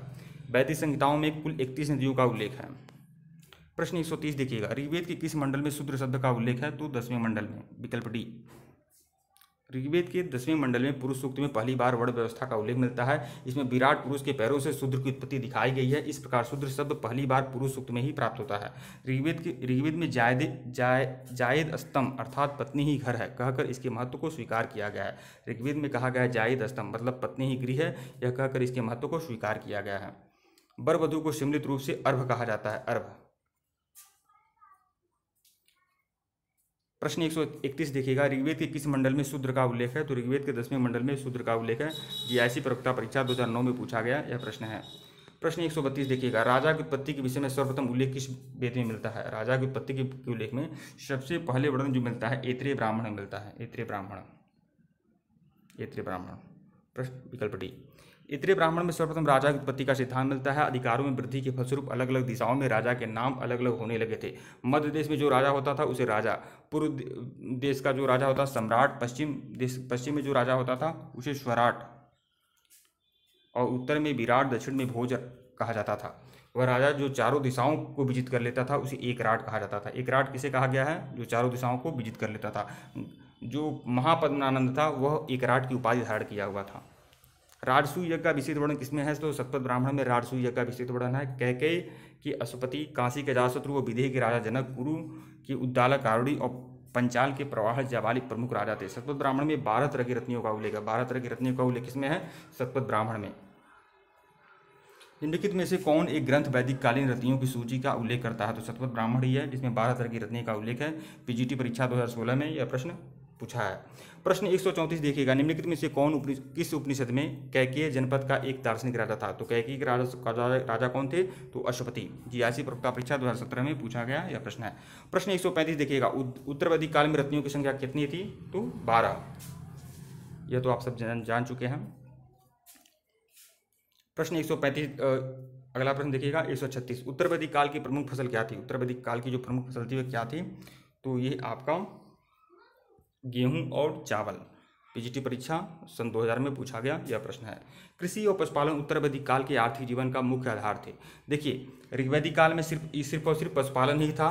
कृषि जो था बहुत ही गौड़ धंधा था, छोटा, बहुत ज़्यादा महत्व नहीं दिया जाता था कृषि को। लेकिन उत्तर वैदिक काल में कृषि के साथ पशुपालन के साथ कृषि भी मुख्य आधार बन गया आर्यों के जीवन का। उत्तर वैदिक काल की प्रमुख फसल क्या थी? गेहूँ और चावल। वाजस्नेयी संहिता में विभिन्न अन्नों को बोने और पकने का समय दिया गया है। भृगु नामक व्यापारी जो थे वह दानशील थे, जबकि पड़ी नामक व्यापारी जो थे पशुओं की चोरी किया करते थे। ऋग्वेद में युद्ध का प्रयाग गविष्ठी मतलब गायों का निमिषण, गायों का उल्लेख ऋग्वेद में कितनी बार हुआ है? 176 बार। 176 बार। प्रश्न 137 देखिएगा, निम्नलिखित में से कौन पूर्व वैदिक युग का प्रमुख खाद्यान्न था। पूर्व वैदिक युग का जो प्रमुख खाद्यान्न था वो क्या था, तो वह था जौ। टीजीटी परीक्षा 2002 में पूछा गया यह प्रश्न है। जौ पूर्व वैदिक युग का प्रमुख खाद्यान्न था। ऋग्वेद में एक ही अनाज जौ अथवा जौ का उल्लेख मिलता है। ऋग्वेद के 10वें मंडल में खेती की प्रक्रिया का उल्लेख मिलता है। ऋग्वेद में चावल, नमक और मछली का उल्लेख नहीं है। दूध को यौ कहा जाता था और क्षीर पकौधन और जौ के सत्तू में दही डालकर कर्म नामक भोज्य पदार्थ तैयार किया जाता था। देखिए, दूध में जौ डालकर क्षीर पकौधन तैयार किया जाता था और जौ के सत्तू में दही डालकर कर्म नामक भोज्य पदार्थ तैयार किया जाता था। तो यह ध्यान रखिएगा आप लोग। प्रश्न 138 देखिएगा, ऋग्वैदिक आर्य किस अनाज से परिचित थे। तो ऋग्वैदिक आर्य किस अनाज से परिचित थे, तो ऋग्वैदिक काल की बात हो रही है तो वह जौ से बिल्कुल परिचित थे। ये ऐसी प्रवक्ता परीक्षा 2009 में पूछा गया प्रश्न है। प्रश्न 139 देखिएगा, भारत में दशमलव प्रणाली के विज्ञान का आरंभ किसने किया था। तो दशमलव प्रणाली के विज्ञान का प्रारंभ किसने किया था, आर्यभट्ट ने। आर्यभट्ट ने किया था और आर्यभट्ट ऑप्शन में है या नहीं है ही नहीं, इसीलिए आपका स्टार बना हुआ है। दशमलव प्रणाली के विज्ञान का प्रारंभ भारत में किया है। दशमलव प्रणाली भारत से अरब और वहाँ से पश्चिमी देशों तक फैल गई। देखिए, दशमलव प्रणाली का जो ज्ञान था वह भारत से अरब गया, फिर अरब से पश्चिमी देशों तक चला गया था। गुप्त काल में भारत में शून्य का आविष्कार एवं दशमलव प्रणाली का विकास हुआ था। आर्यभट्ट इस काल के प्रसिद्ध वैज्ञानिक थे। उन्होंने आर्यभट्टियम नामक ग्रंथ भी लिखा था और इस ग्रंथ में दशमलव प्रणाली, अंकगणित, बीजगणित और ज्यामिति के नवीनतम सिद्धांत भी दिए गए हैं। प्रश्न 140 देखिएगा, वैदिक आर्यों का मुख्य भोज्य पदार्थ क्या था। वैदिक आर्यों का मुख्य भोज्य पदार्थ क्या था, तो क्या था, तो दूध और डेयरी उत्पाद ही होना चाहिए। नहीं, यहाँ पर देखिए सब है, दूध और जो तो था ही, दूध और डेयरी उत्पाद भी है, सब्जियां और फल आदि भी है, सब है। तो एनडीएस पीजीटी परीक्षा 2013-19 में पूछा गया प्रश्न है। वैदिक आर्यों का मुख्य भोज था जौ, दूध, डेयरी उत्पाद, सब्जियां और फल। आर्य मांसाहारी एवं शाकाहारी दोनों प्रकार के भोजन करते थे। दूध में जौ डालकर क्षीर पकौधन तैयार किया जाता था। देखिए, जौ डाला जाता था, क्षीर पकौधन तैयार किया जाता था और जौ के सत्तू को दही में डालकर कर्म नामक भोज्य पदार्थ तैयार किया जाता था। ऋग्वेद में चावल का उल्लेख नहीं है, चावल का भी उल्लेख नहीं है, मछली का उल्लेख नहीं है। ध्यान रखिएगा, चावल का उल्लेख, मछली का उल्लेख आदि ऋग्वेद में नहीं है। वहीं मांसाहार में मुख्यतः भेड़ बकरी का मांस का प्रयोग होता था। गायों को अघन्या कहा जाता था, वध न करने योग्य, मतलब एक ऐसी जीव जिसे वध नहीं किया जा सकता, इसलिए अघन्या कहा जाता था।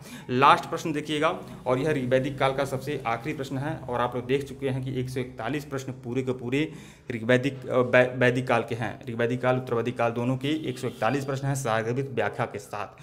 तो इसका मास्टर वीडियो बना दूंगा। वैसे तो 15 क्वेश्चन 20 क्वेश्चन ही मैं दे रहा हूँ, तो इसका मास्टर वीडियो जैसे ही एक टॉपिक कंप्लीट हो जा रही है, एक मास्टर वीडियो बनाया जा रहा है।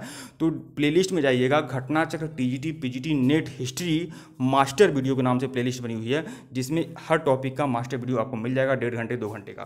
तो जैसे ही 141 प्रश्न आपके वैदिक काल कंप्लीट हो गए, ये आपका मास्टर वीडियो मिल जाएगा। मास्टर वीडियो वाले प्लेलिस्ट में जाइएगा, घटना चक्र TGT PGT NET history master video के नाम से प्लेलिस्ट बनी हुई है। आखिरी प्रश्न देखिएगा, निम्नलिखित किस ग्रंथ में सबसे पहला विवरण अस्पृश्य पद से संबंधित उस सामाजिक समूह के अर्थ में मिलता है जिसे जन्म के आधार पर अस्थायी रूप से अछूत माना जाने की निंदा की गई है।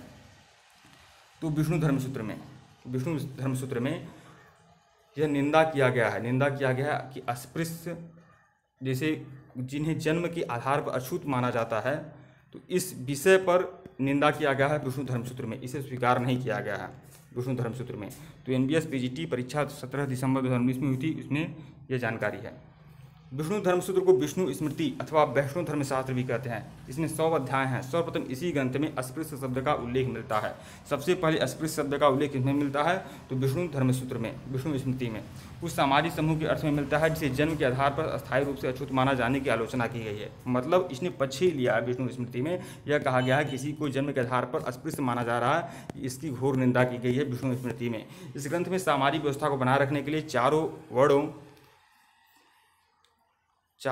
आश्रमों, परिवारों, संपत्तियों और विवाह के प्रकार, संस्कार जैसे अनेक महत्वपूर्ण तथ्यों का समावेशन भी किया गया है।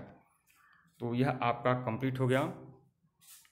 तो यह आपके कुल 141 प्रश्न थे और जो वैदिक काल के थे कंप्लीट हो गए। इसका मास्टर वीडियो मिल जाएगा, आप लोग प्लेलिस्ट में जाइएगा। घटना से TGT PGT NET history master video नाम से प्लेलिस्ट बनी हुई है। धन्यवाद आप लोग को। और 5500 बल क्वेश्चन का रामबाण पीडीएफ तैयार है, डिस्क्रिप्शन में लिंक है, आप लोग डाउनलोड कर सकते हैं। डाउनलोड करने में सुविधा होती है तो हमारे व्हाट्सएप पर मैसेज कर दीजिएगा। जो भी मटेरियल है दोस्तों चार्जेबल है, जो भी मटेरियल है बेहतरीन है। पूरा का पूरा हिस्ट्री का आपको हैंड रिटेन नोट्स मिल जाएगा। Ancient history, medieval history, modern history, classes से लेकर 12th तक की सारी एनसीईआरटी की हैंड रिटेन नोट्स के पीडीएफ आपको मिल जाएंगे। जिनको भी चाहिए व्हाट्सएप पर मैसेज कर सकते हैं। जो भी मटेरियल है दोस्तों चार्जेबल है। धन्यवाद आप लोग को।